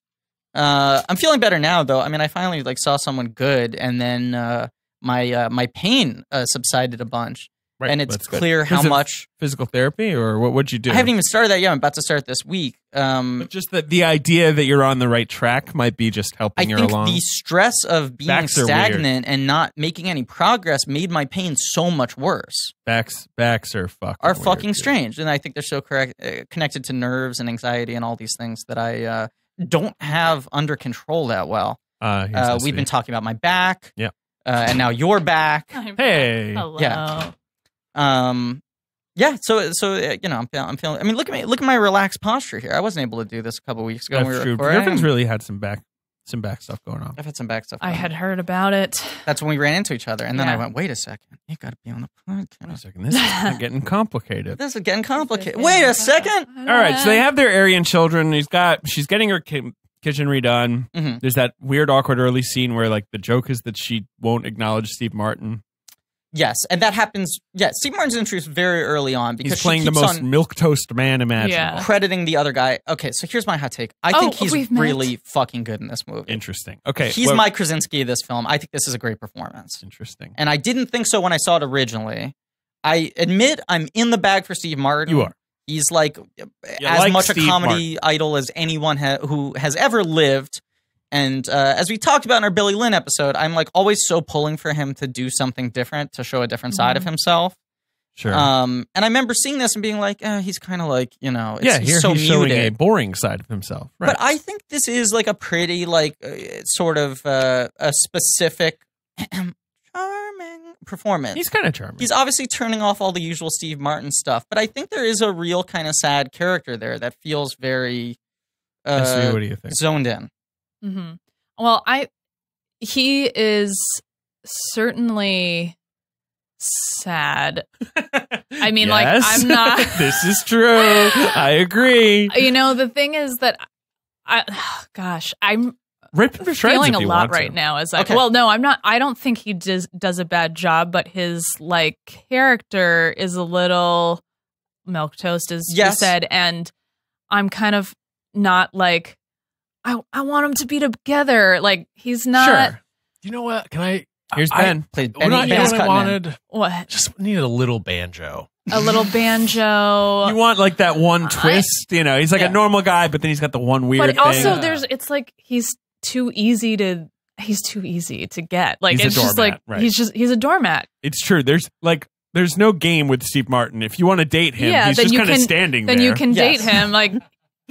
I don't think he even realizes how special she is. He's just a woman who's nice. Yes, Wow. I would argue that is the problem with Steve Martin. But again, if I'm talking about the radical honesty of it's complicated, that's probably as good as she's gonna get. Right. He's kind of a boring Right. guy.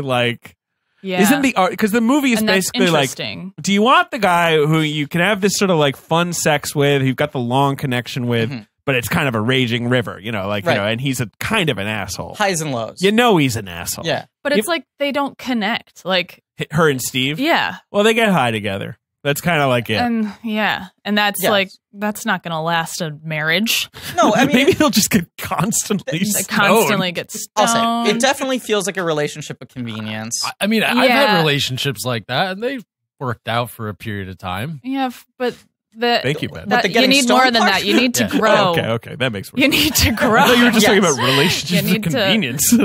You need to Jesus. learn from the other person. Well, I'll say this. So, already invoked, Romley is obsessed with these movies. Yeah. Right. And the joke in our family is that, the way a lot of, teenage girls like she is, Mhm. or now she's 20, fantasize about, the Channing Tatum or whoever, riding up and whisk them off her feet. Right, she fantasizes about Steve Martin. Her in this fantasies have movie. always just been post-divorce. You have your own independent life. You remake your kitchen, and then you meet a man who's just kind of nice.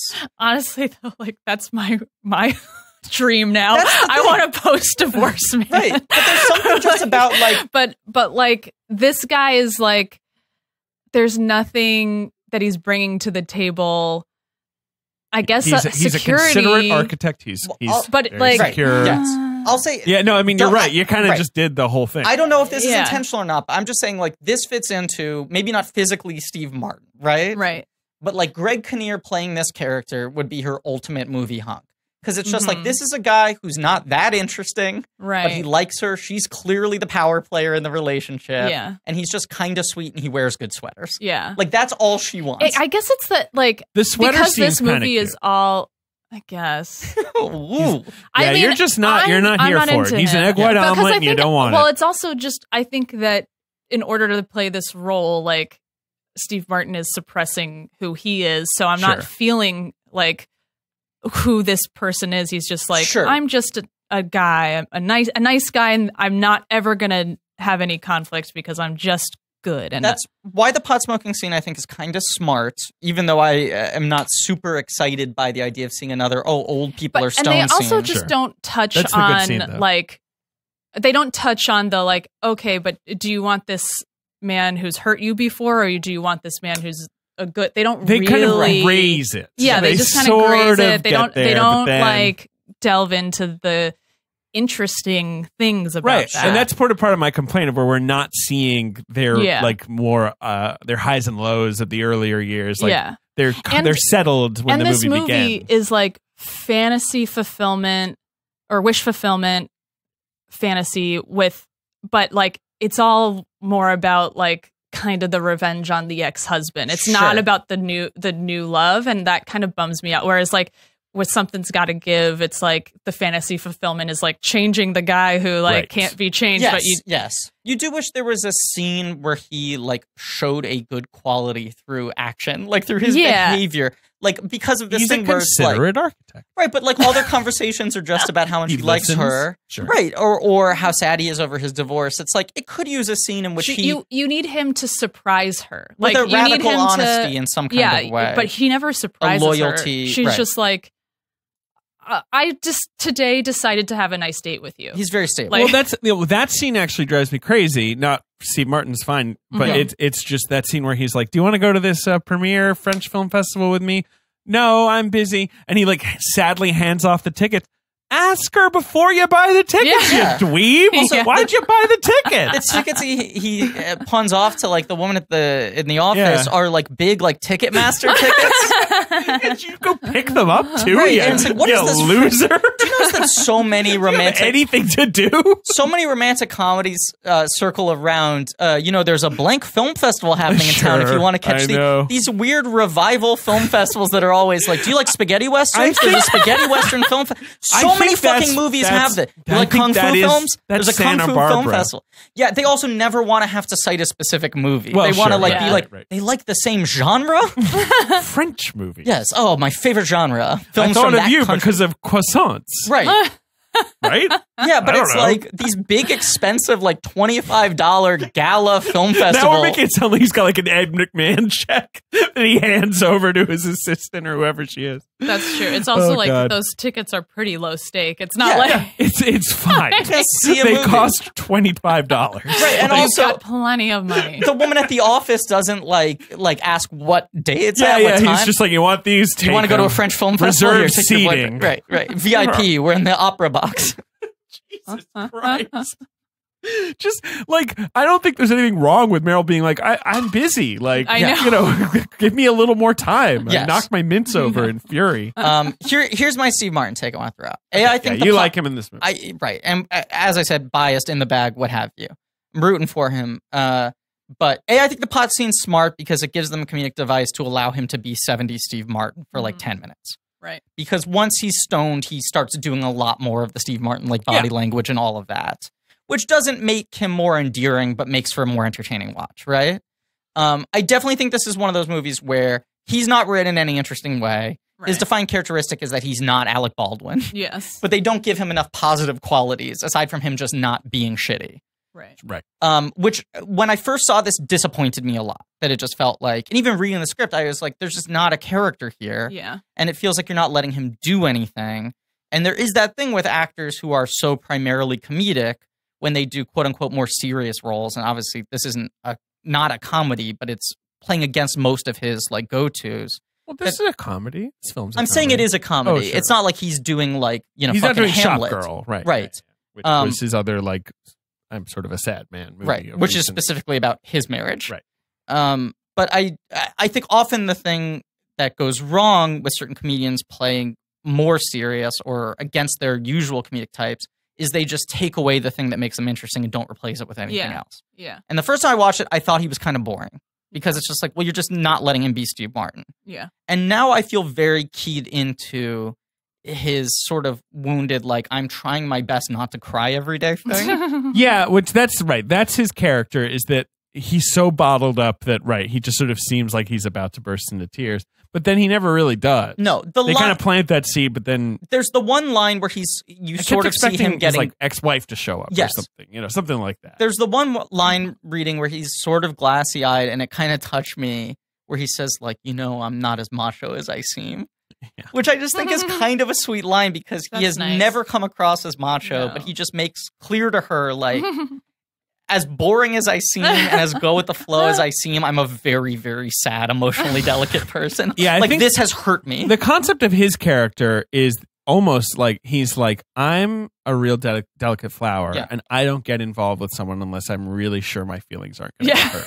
Because like that moment when he's trying on the things for her on the webcam, he's opening up for her. That's also my issue with him. I guess his character, not Steve Martin himself, but it's just like, no. Like, romance is about taking risks, so you gotta Whereas he's very like, no, and like, oh, I saw Baldwin's dick, I'm out. The self-worth part of it, but he doesn't have self-worth either. Like it's masked and it's more from fear. It's fear. Yeah. He's afraid of having his heart broken again. But that is like Nancy Meyers movies don't end with someone getting like an exciting fairy tale ending. They end with like, and now complacency. I also like you've achieved normality. You can feel I also like hate those scenes in movies where like the big conflict where it's like, oh no, it all fell apart because like something the truth is in the air. Right. Like in that I hate when in movies when that scene the lie comes being exposed. Yes, right. Well, right. I don't hate the lie being exposed. I hate when it's like everyone's upset.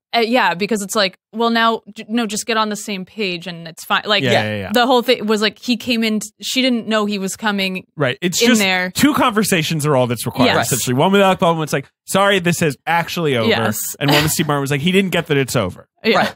And that's it. We solved it. And then there's the other group. This happens in a lot of movies. There's like the other group that's just upset just to be upset. And in this case, it's the family and they're fucking kids. Her kids who are just all crying in they're the bed. They're all crying. And I'd be like, who paid for your private college education? And they're like, what are you upset about? And they're like, we're still not over the divorce.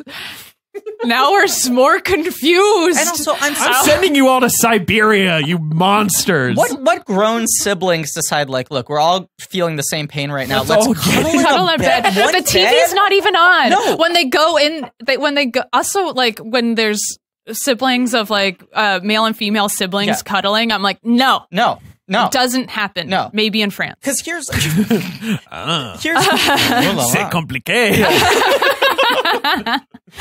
Here's like a key difference, right? If Meryl opens the door and it's the three of them lying on top of the covers, each with a pint of Ben and Jerry's, watching TV, and they're like, you're playing with imagery there. I buy that. There's three of them in a. Under the covers in silence, canoodling. Yeah, and sobbing. In a full bed, not a queen, in a full bed. Yes. Three kids, and they're just sobbing. Yes. Looking straight ahead. I just don't buy it for 1 second. I'm also like, I'm very curious to watch Nancy Meyers direct scenes like that, where it's just like, literally, like, how are the actors preparing to just sob? Like, yes. And it's all, and then also the scenes where everyone's just laughing at nothing. Like, how is that? There's that early dinner, at the graduation dinner, where they're at the restaurant, where we're just constantly cut to someone laughing. Yes. John Krasinski's laughing, Zoe Kazana's laughing, Caitlin Fitzgerald's laughing, Meryl Streep is like, we're just over and over and over again. She also takes. I take her to be a director who, if you were like, hey, Nancy, so I was thinking over it. I feel like maybe I wouldn't be laughing in this scene. She'd be like, no, if you look in the script, it says you're laughing. John Krasinski laughs hysterically. Like something like them being like, hey, us being under the covers feels kind of weird. And she's like, no, that's the image. That's the shot I want. Also, John Krasinski and Caitlin Fitzgerald's relationship is so dull. Also, yes. Well, she's like actively escaping whatever interesting problems might have led to her parents' divorce. She's like, I want the most boring person imaginable, and I will meet him with boringness. It will be a union of boringness. There's a scene where this is right before John Krasinski gets to do his stuff, which is when because the first half of the movie you're like, what's he doing here? He's got nothing. He's why not even in the family. Play this part, right? Yeah. And then we see why. And he's witnessing. But right before that, she's like, I talked to my brother and he's so excited about the party that we're going to have. And he's like, oh, really? That's great. Yeah, he's just like an interjection guy, a reaction shot laugher. You're like, oh, cool. And then whenever they're at... And then the camera turns off and they go... They're just like the a robot shuts down. Right. Yeah. And then whenever they're at parties and their parents come through, they're like, oh my God, you came!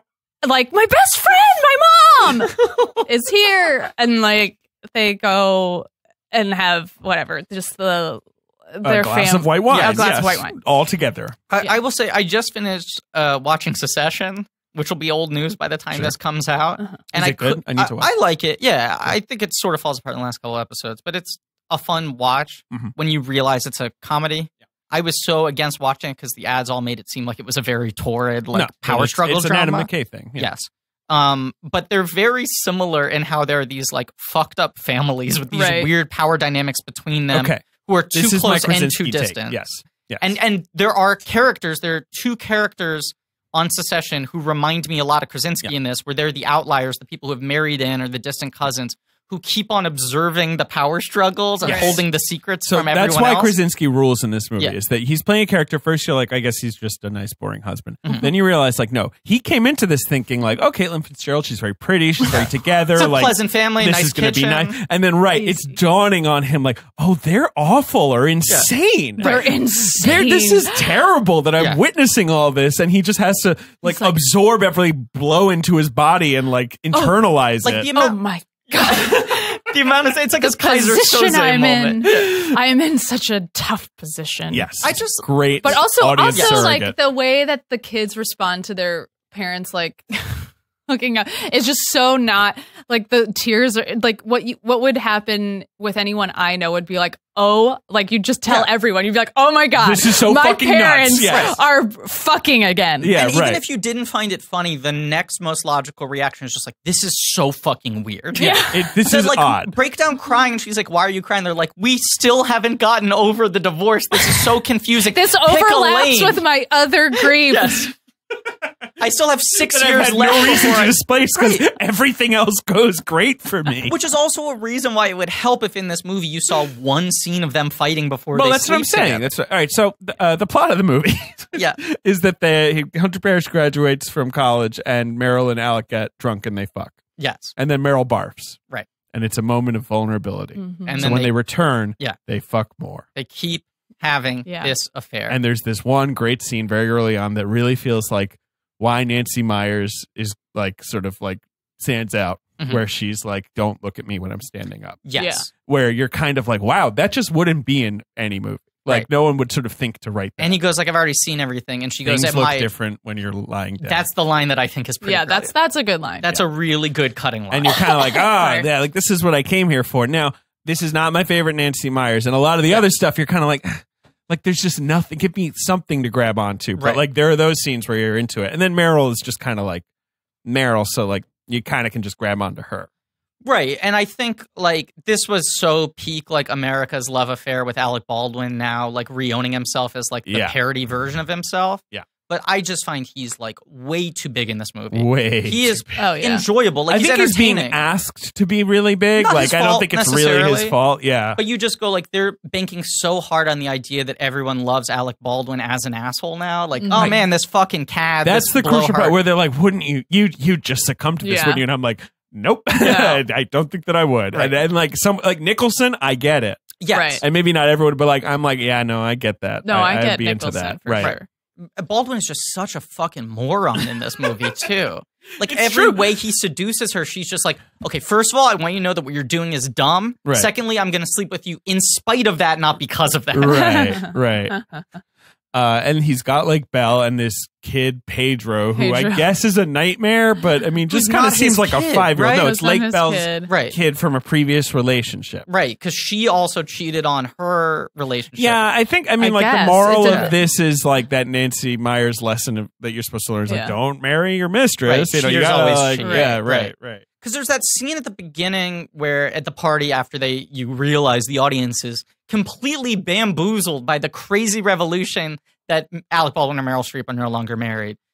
Where then she's talking to Bruce Altman and Nora Dunn, insanely overqualified actors to stand Just there stand there and for laugh. 1 second. Or like building the opening credits, Yeah, and well, you're that's like, the Nancy Myers thing. It's Right. like Woody Allen, like where it's just like, oh, I guess everyone in this movie is famous. I Like, also guarantee you she spent 4 months trying to find the people to play those Yeah, yeah, roles, yeah. which like her grip could have played the Bruce Right. Altman part, Yeah. you well, know? it's the same thing with the book club, though. Rita Wilson, and Mary Kay Place, and all those Yes, people. Yeah. right. Just insanely overqualified actors. Yes.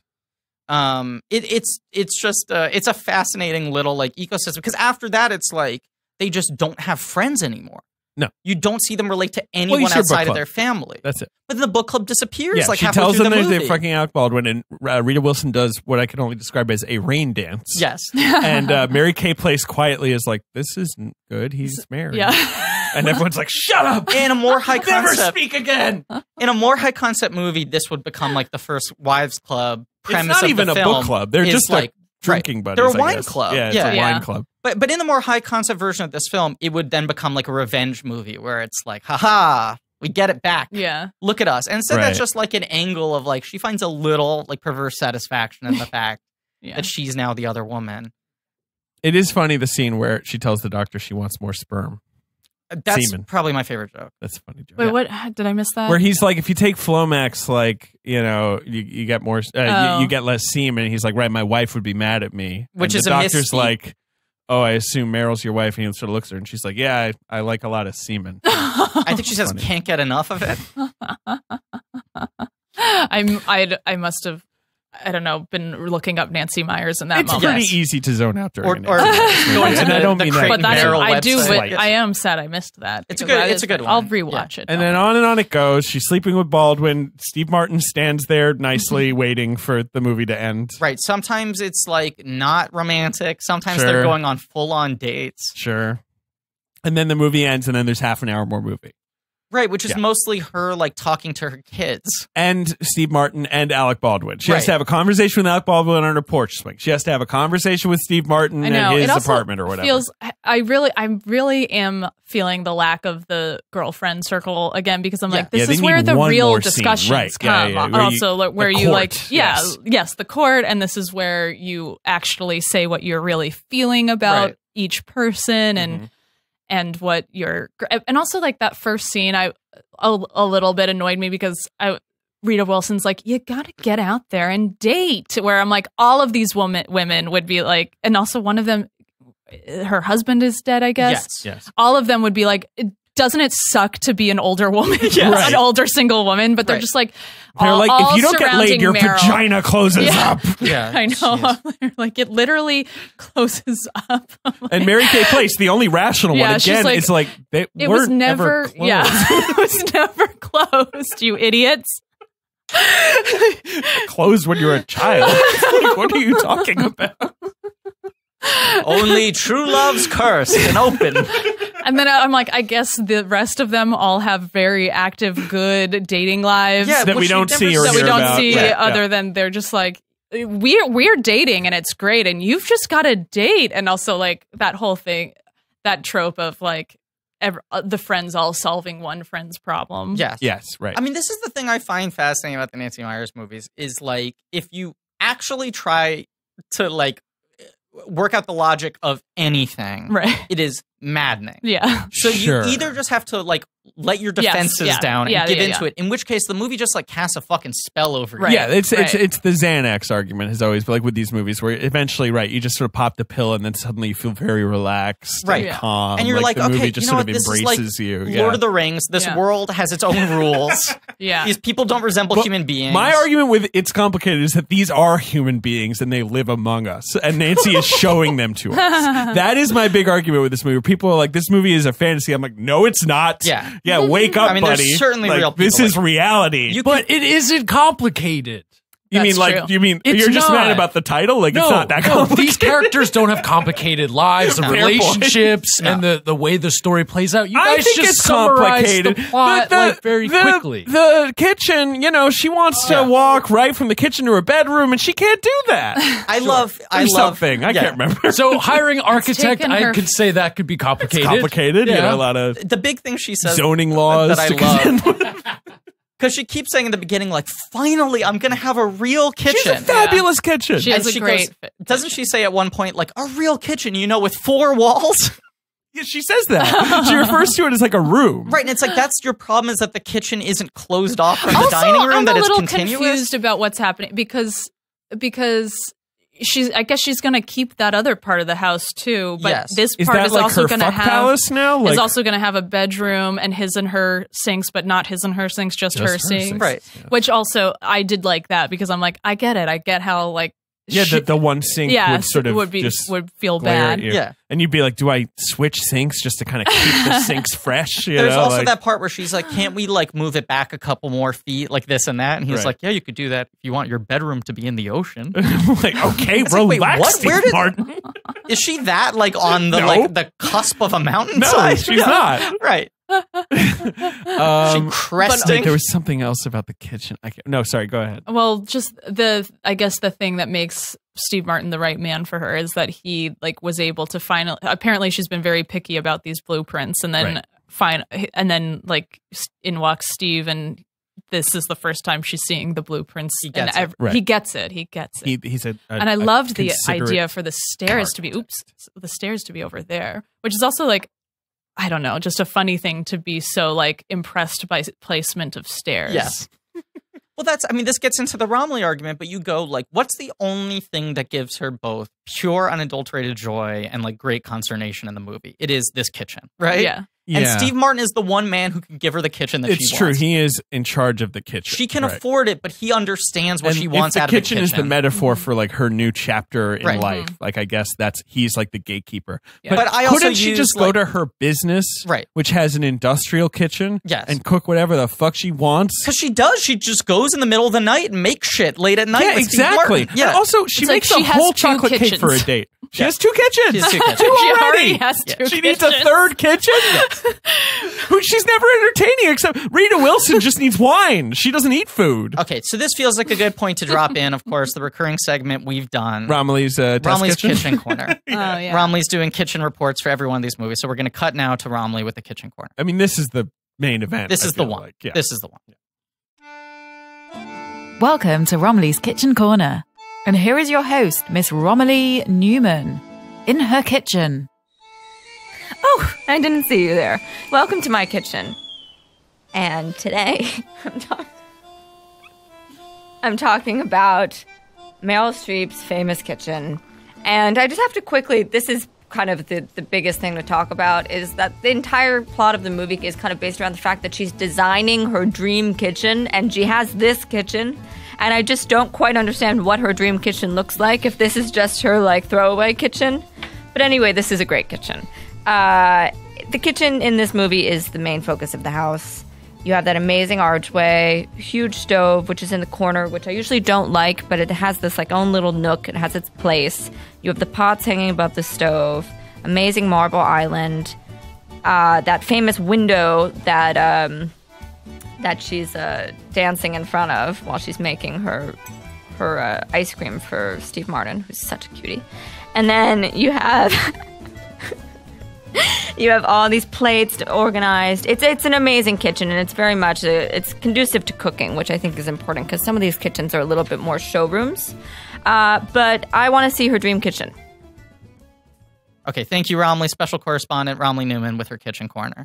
So we did. Yeah, is there anything else from this movie we need to discuss? Plot? Well, the pot scene. I guess that's sort of when the movie's kind of alive. I like when they're all dancing. Yeah, when they poke Smut. Yes. Yeah. Not pots in the kitchen. I like the that it's underlined that there will be no police intervention with these like rich white people. Right? Well, but it was also like, She's oh like, God, I the know police the cops, have they're in my pockets. the police have like drove up next to us While she's holding it up directly in front of the window. Right. And then she's like, I know him. Coffee and blueberry muffin. Yeah, oh right. God, It's like, yeah, he's really going to take action against you. I know. They get the webcam flim flam. oh yeah. Where Alec Baldwin is like, he wants to arrange the computer to block his penis. It seems to be the idea. It is such a sweaty setup because It it's really is. originally Go Steve on. Martin wants to Skype with her the sweater selection process. The two things. Then they're both like, okay, wait, I gotta do something else. Meet back here in 10 minutes. To set up that the computer is just open and on for both of them. They didn't close out the window. Right. And then Baldwin thinks it would They be know nice. how to use Skype also. Right. Like, no, they don't. Right. Outrageous. A Right. lie in 2009. Right. And then the idea that Baldwin thinks it's sexy to lie there fully naked other than the Apple logo right over his hairy penis. No, the two things I want to talk about were the two like sort of emotional scenes in the movie, apart from like the babies crying, which I literally would just be like, I never want to see you monsters again. One is the scene where she finally bares herself to Baldwin in the hotel room, which is like I think pretty well done, and then immediately becomes like a weird like, oh, he took too much prostate medication like joke, Right. But like I think that's a nice scene. I do too. I like that idea. They're like, okay, it's not just the sex. Like she's decided to be emotionally vulnerable with him again. Right. Mm-hmm. And then the other scene that is way weirder when Baldwin goes back to his house and the little child is sleeping, and then he puts his hand on Pedro's chest. Oh yeah. And Pedro like cuddles his hand, and the idea is like the Baldwin's like, oh, I have like a life here. Like This is complicated. this is This is complicated. that's ignored, and then we never see them again, and like he just dumps her or it gets dumped. The handling of that is so weird because you go like, there's a scenario in which like the Lake Bell character is an uber monster, so the audience is so rooting against her with zero sympathy. I am rooting for her the entire movie, to be clear. Because you go like, what's her problem? She's young. I mean, I guess like she cheated, like, or Right. she was the other woman, and then she married. But like, okay, She that doesn't happens. seem unpleasant in relation No. to like the potential stepmother and Parent Trap. She has a tattoo, though. She Well, does that's have a a scary monster. tattoo. Scary. So you know she's a bad tattoo. person. You know she's a bad person. She does have And a she scary wears tattoo. clothes that hang on her sort of loosely. She's the like- girl with the dragon tattoo. But I mean, I'm will in the defense of hating her character. I didn't hate her character, Yeah. but like it is again like wish fulfillment, fantasy fulfillment of the like, the younger what like Right, of course. And there's she's nothing got I can the do, hot and like bod. Yes. and it's like that's what it is heartbreaking that like someone that you were married to for many years will like give up your connection for something that Is fleeting. Is fleeting. Yes. Right. It is a very limited currency. And that's a frustrating thing that women face. Yes. But my thing that I need to talk about is when I think it's the second time they have sex, maybe it's the first time, but afterwards Alec Baldwin grabs her vagina. He does. That's the and first time. says "Home, sweet home," He does. and like shakes her vagina. Yeah, and she's like in this like her shirt, like one boob, Yeah, broad yeah. This is the boob first time. is out. Yeah. Yes, Yeah. and that's when that's shocking. wild. That was I know. shocking. Yes. That's without a doubt the most like The most- sexually explicit thing in a Nancy Myers movie, Yes. right? In Like, any movie So- ever. In any movie ever. yeah, that's like Sallow. Yeah. He cups her vagina. And also, Alec Baldwin cups Meryl Streep's vagina Yeah. when he does that. Yeah, right. He's actually Right, doing that's the other that. thing. I wonder. Yeah, do they have like a good working relationship? The pair. Yeah. Pray. I know. Okay, I'm going to cup your vagina now. Yeah. It's so bizarre. This is one of those movies where the classic like off-mocked PG-13 romantic comedy, like, oh, the man and the woman are lying in bed afterwards, and the Yeah. woman has the sheets all the way up to her neck. Sure. Yeah. It's the one movie that Where you're like, justifies yeah, no, that she wants within those the sheets up there. characterization. Yeah. The sheets are where she wants And them. he's always Whereas like, Baldwin's full like, right, chest. check out Yeah. the belly. It's Yeah, yeah, here. He's showing off both tits. You know what this is. The thing, not to go backwards, but the thing I find interesting about the Lake Bell thing, and I say this almost as a positive, is like most shitty studio notes would be like, she either has to be the villain, Right. like we have to show that she's bad, she kicks a cat, you know, something. Yeah. She Or yells at her kid. you have whatever. to realize actually that she's not that bad, and there's Right. a scene at the end where Meryl feels bad for her in some kind of way. Instead, there's just that scene where she looks at Meryl dancing with Alec Baldwin, Right. you know, and she sort of gets it, I guess. Right, Like, and that's they just kind of like pointedly don't ever show her having any emotional reaction to it outside of the first like clock of look, recognition, yeah. because they just don't want to deal with you worrying about her as a person. Well, and also the But movie what's also- is so long. So like, fucking What's Yeah. interesting to I know it's so freaking long, and yet so nothing is resolved Yeah. in the way you want it to be. But when the second time with her girlfriends, she's like, "I'm having an affair with Agnes Adler's Yes. husband," which is an interesting. It's true. It's a little venomous. Yeah. Right. Yeah. Because they make it seem like Agnes Adler is constantly brought up as like they're like a pincushion, Yeah. like, you know, voodoo queen. You know, there is that one scene with the therapist where Meryl gets to kind of act when Yeah. like she's suddenly crying at the end of it where she's like, "Am I just lonely?" And the therapist is useless. He's just like, "I don't know." You know, She's trying to give it a get him shot. to say either like definitively good Yes idea or no. or bad Right, idea. right. And But- he keeps on talking in circles. Isn't there a moment too As where Good like It Gets has a better version of this. when she has the final conversation with Baldwin where he says the thing that she feels relieves her of the relationship? Like she's trying to get him to say the concrete thing. Because she keeps on saying this was a bad idea, right? This was never going to work. Yeah. And he keeps on going like, well, I felt at home, you know, this and that. Right. You know, it wasn't that I never knew how to live without you, you know, all this sort of stuff. That she finally gets him to admit, like, I was Right. probably just caught up in a moment. Right. This is my own chat. Yeah. Yeah. He's got a lot of shit going on. Lake Bell's trying to get a baby out of him. I know. My last thing also about Nancy Meyers movies in general is that everyone is a first and last name, or not everyone, but like Jane that's Adler. very, very much like Jane Adler. Right. Reputations precede them. They're Yes. already sort of infamous even to the people who haven't met them Yes, yet. and like the Adlers, we're all the Yeah. Adlers. Right. I don't think you know what Harley's last. That's name a but- big thing they say is like JA, the two JA reservations at the hotel right because right. they both are Jake and Jane. Jane Adler. There's the weird moment when they're all having breakfast the following morning after they've slept together Yeah. for the first time, and the kids are so overjoyed that Zoe Kazan makes the toast to be like, "This is like the best day of my life." Yeah. The original 5 together. Yeah. That she calls them the original I 5 know. plus Harley, but like That's there's a nickname. The best day of my life. Yeah. I just like seeing all of us together. There's a yeah, whole- I there's a agree lot with going that. on with those like kids. they're all Yeah, the kids you're are like, right. yes, That's why I'm so happy for the first time in 20 years. this is how as it should be. Things should never change. Also, that weird conversation he has with Hunter Parrish, where Hunter Parrish is like, "Yeah, I don't remember you being happy." That's fucking And weird. he's like, you were 12. Like, Right. Oh yeah. why don't you remember that? And he's like, "I don't know." And I'm like, "There's a lot going on here." And I the know. movie's just kind of like, Vacation. "Well, man, it's complicated." These kids I feel know. like they're dealing with some different kind of trauma. I know. From how they process everything that happens in the film. I know. Uh, Well, It's complicated. It is complicated. Let's play the box office. I don't know. It is a fun movie. it is really interesting how my perspective on these movies has changed Yeah. over 10 years. How Yeah? like just the 10 years ago I was like, no. Yeah. But this year now I'm like, okay, yeah. Yeah.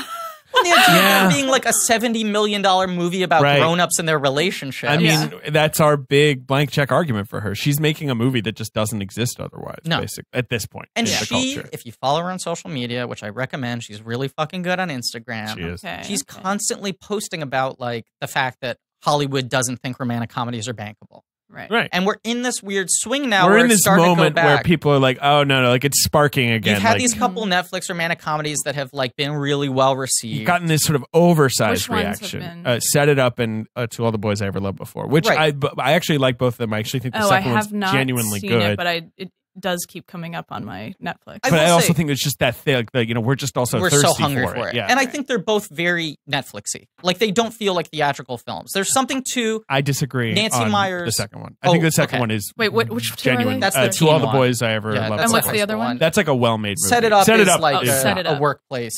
Set It Oh, Up is all Meredith's in script. it. Like Yes, yeah, she's very good in that. Yeah. I think both of them are very fun. Yeah, they are. But They are. there's something to the fact that Nancy Myers like is dealing with this much production value Yeah. Like, I think her movies get expensive because of how slow her process is, but also that she's like, I want a real fucking it's gotta house. look great. You know, like, they're cinematic. They are weirdly kind of big screen movies.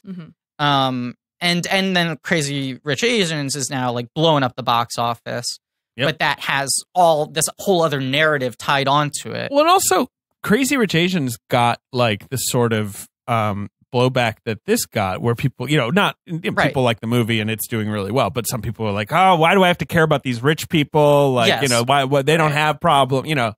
And why can't you make like to be in these worlds that are so alien and exciting to them? Like, you know, it's exciting for audiences to see rich people. This was a big thought I had during this movie, right? Where it's like, her whole thing was taking people who already had, like, legendary star status and giving them, like, one last leading hurrah, right? Where they're sexy and they're, you know, leading the cart and all of that sort of stuff. And I was like, if Nancy Meyers, which, like, Netflix should just give her $60 million tomorrow. Especially since they've been doing so well with these rom-coms. I think the problem is that she wants $100 million. But But you go like, okay, who should Nancy Meyers be making a movie with right now? Who should be writing movies for?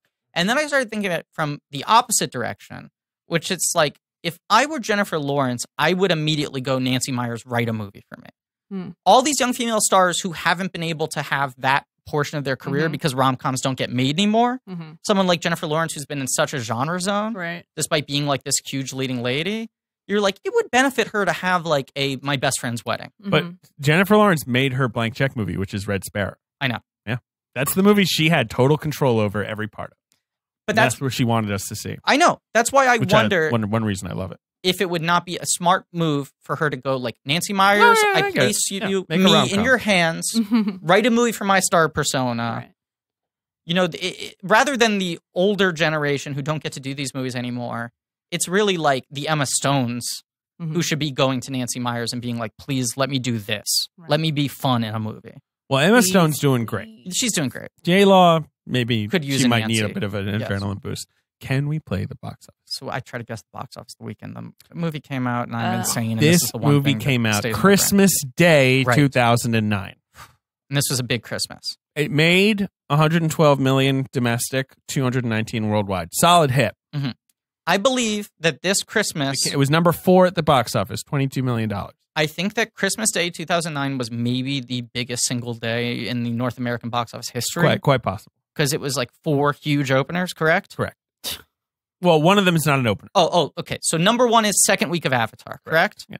Okay. Oh my god. 75 million. Why- He knows. This is gonna He knows drive him it. insane. He's going to do all 4 right now. Right. I'm just trying to make sure I have the order of 2 and 3 you right, have because the they're order very right. close. No, they're not that close. Really? No, the second is 62, third is 48. Okay. So then number 2 is Sherlock Holmes, and Correct. number 3 is Alvin the Chipmunks the Squeakquel. Oh my god. There it is. That's You have to understand. correct. And then it's complicated at number 4. The thing you have to understand, SV, because my father was your teacher at film school. Yeah. That's how we know each other originally. Right. This is my emotional relationship with my father is Right. going over the box office every weekend from when I was a young age. So That- it's like that tied tracks. into my brain. That does track. So wait, second weekend of Avatar is how much? 75. Essentially the same as the first. And I remember people being like, it's crazy to open against the second weekend of Avatar. These movies are going to get steamrolled. No, they And all the fact- cannibalized. Yeah. They all did well. Yeah, they all did great. They all fucking did well. Okay, so wait. It's 75, then 62 for Holmes Sherlock. 60, 40, 48 for Alvin. 48. Jesus I didn't Christ. even know that 22 Sherlock. for Comp.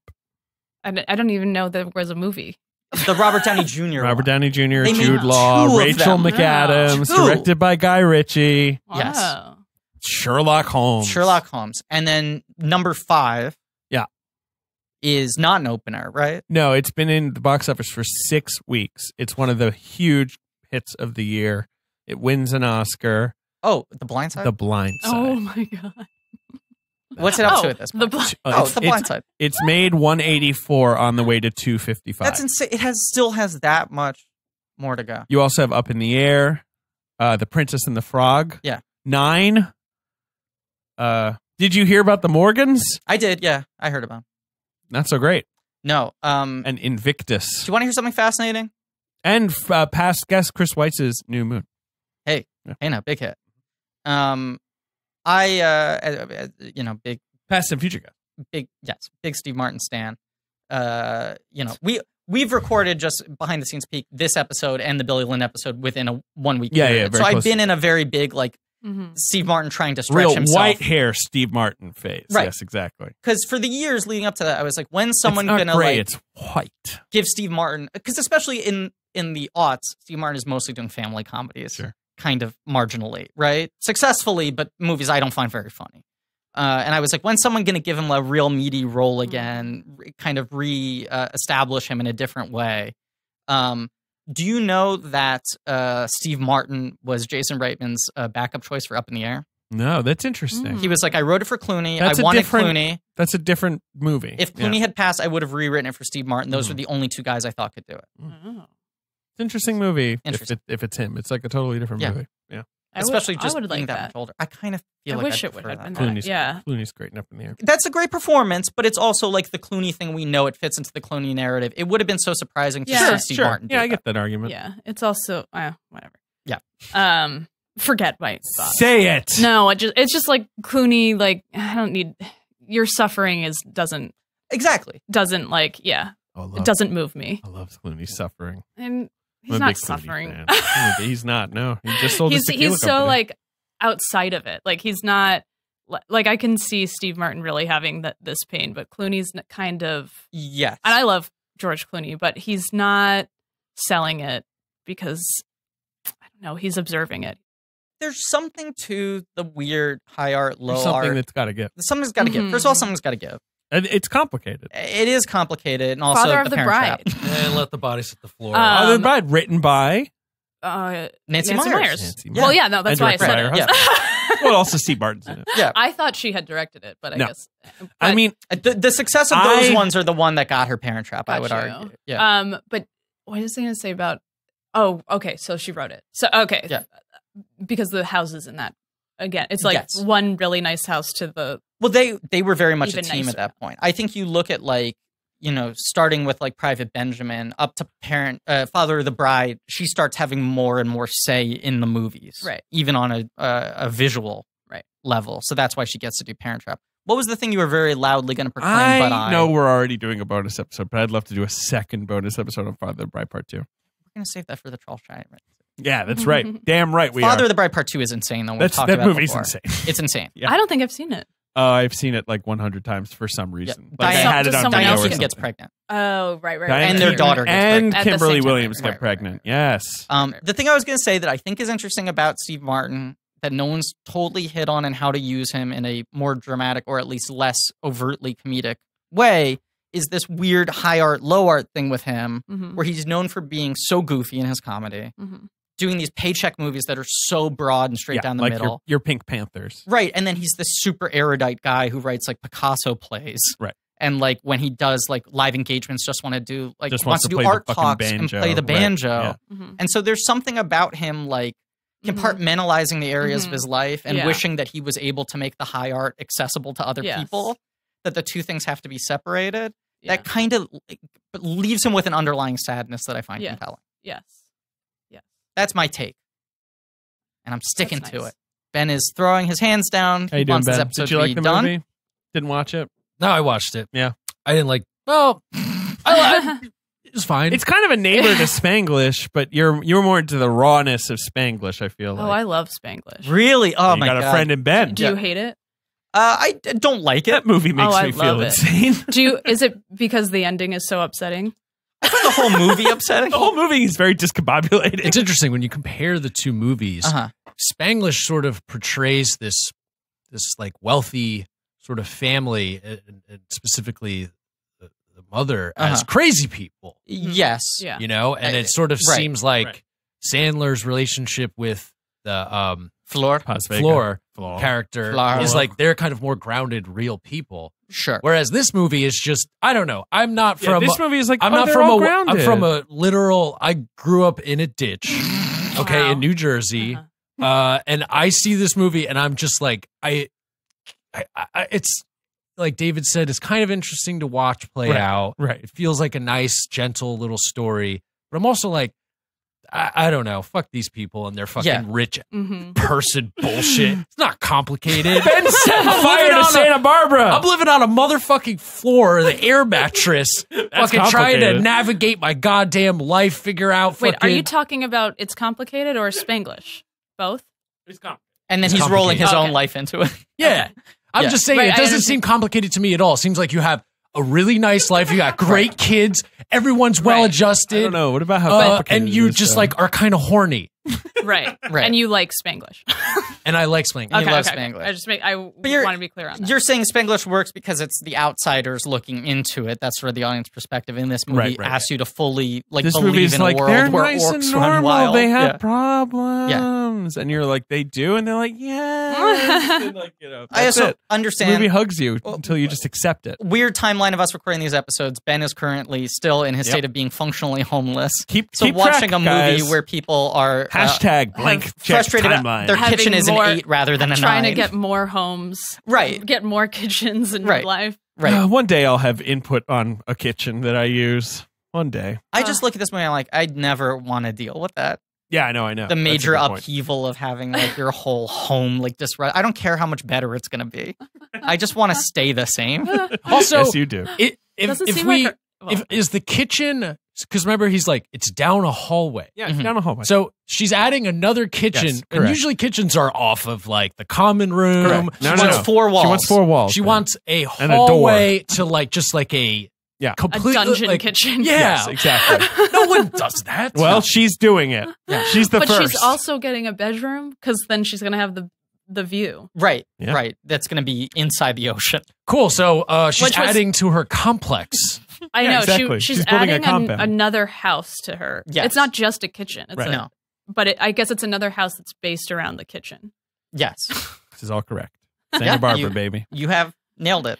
I want to see that fucking kitchen. You know, it feels Well, like maybe she'll make it more complicated. Or it it's feels like less early complicated, I comic don't book know. movies where they would tease a character that was too expensive to put in the Right, first right, movie. Yeah. Where it's like, if this one does well, then they'll give us a bigger Yeah, maybe CGI we can budget to pay show for you the Galactus. kitchen. Yeah. Right. The kitchen is the Galactus of this movie. Correct. And that's the most on brand we will ever be on this podcast. Correct. SV, thank you so much for Thank being you here. for having me.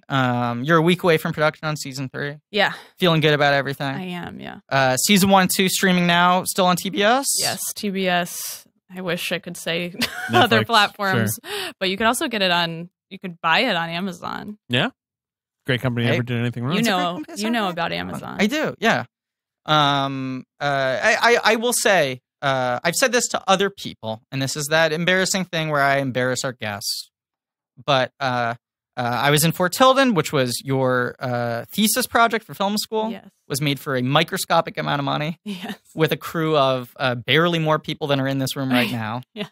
And then won the grand prizes at South by Southwest. Yes. And then you and Charles are now showrunners on a big time TV show with a real crew and sound stages and all these things. Yeah. And I was so astonished and impressed by how much you still make it feel like 6 people doing a thesis film. That's sweet. Not in like a low rent way, but you No, guys yeah. have somehow not let the fact that you have more shit to deal with Right. impact the way you actually do the work. Yeah. Yeah. Awesome. It's great. You guys are the best. Thanks for coming with me Hey, on the hey. journey. Anytime. I never forget how sunburned and bug bitten we were on Fort Tilden. Oh yeah. Do you remember our sound person's legs? Yes, I do. They were bleeding. Yeah. Poor thing. I I don't also- know why he got it so bad. I don't know. Some people. I don't know Some either. people, they react bad it's to in those their blood. bites. Yeah. I chose to because there's this like 15-minute section of the movie that's us on the beach, Yes. and I chose to spend that whole section sitting in like a curled position, Yeah. holding my arms around my knees. Huh. And what happened was I effectively blocked the sun from everywhere but my knees. And my knees were so sunburnt that I couldn't walk for a week. Anytime you they, like, stood up and they crackled. crinkled, right? Yes. Yeah. I'm sorry. good. Art is paying, my friends, and it's worth it for Did you working. Did you put sunblock on? Apparently everywhere but Okay. there. I will say, one rarely does think to apply sunblock to the knees. Specifically to the knees. Yeah. Oh, right. I apply it Yeah. everywhere. And I am that's a lesson. pale. If you have any lesson to teach the future filmmakers of America, Get Put it on the news. sunscreen everywhere. That's right. Thank you so much for being here. Yep. Thank you. Godspeed. No one should ever make a TV show, but I hope it goes well. Thank you all for listening. Please remember to rate, review, subscribe. Go to Reddit, blinkies.reddit.com for some real nerdy shit. Sure. Thanks to Andrew for good for our social media, Lane Montgomery for our theme song, Joe Bone, Pat Reynolds for our artwork.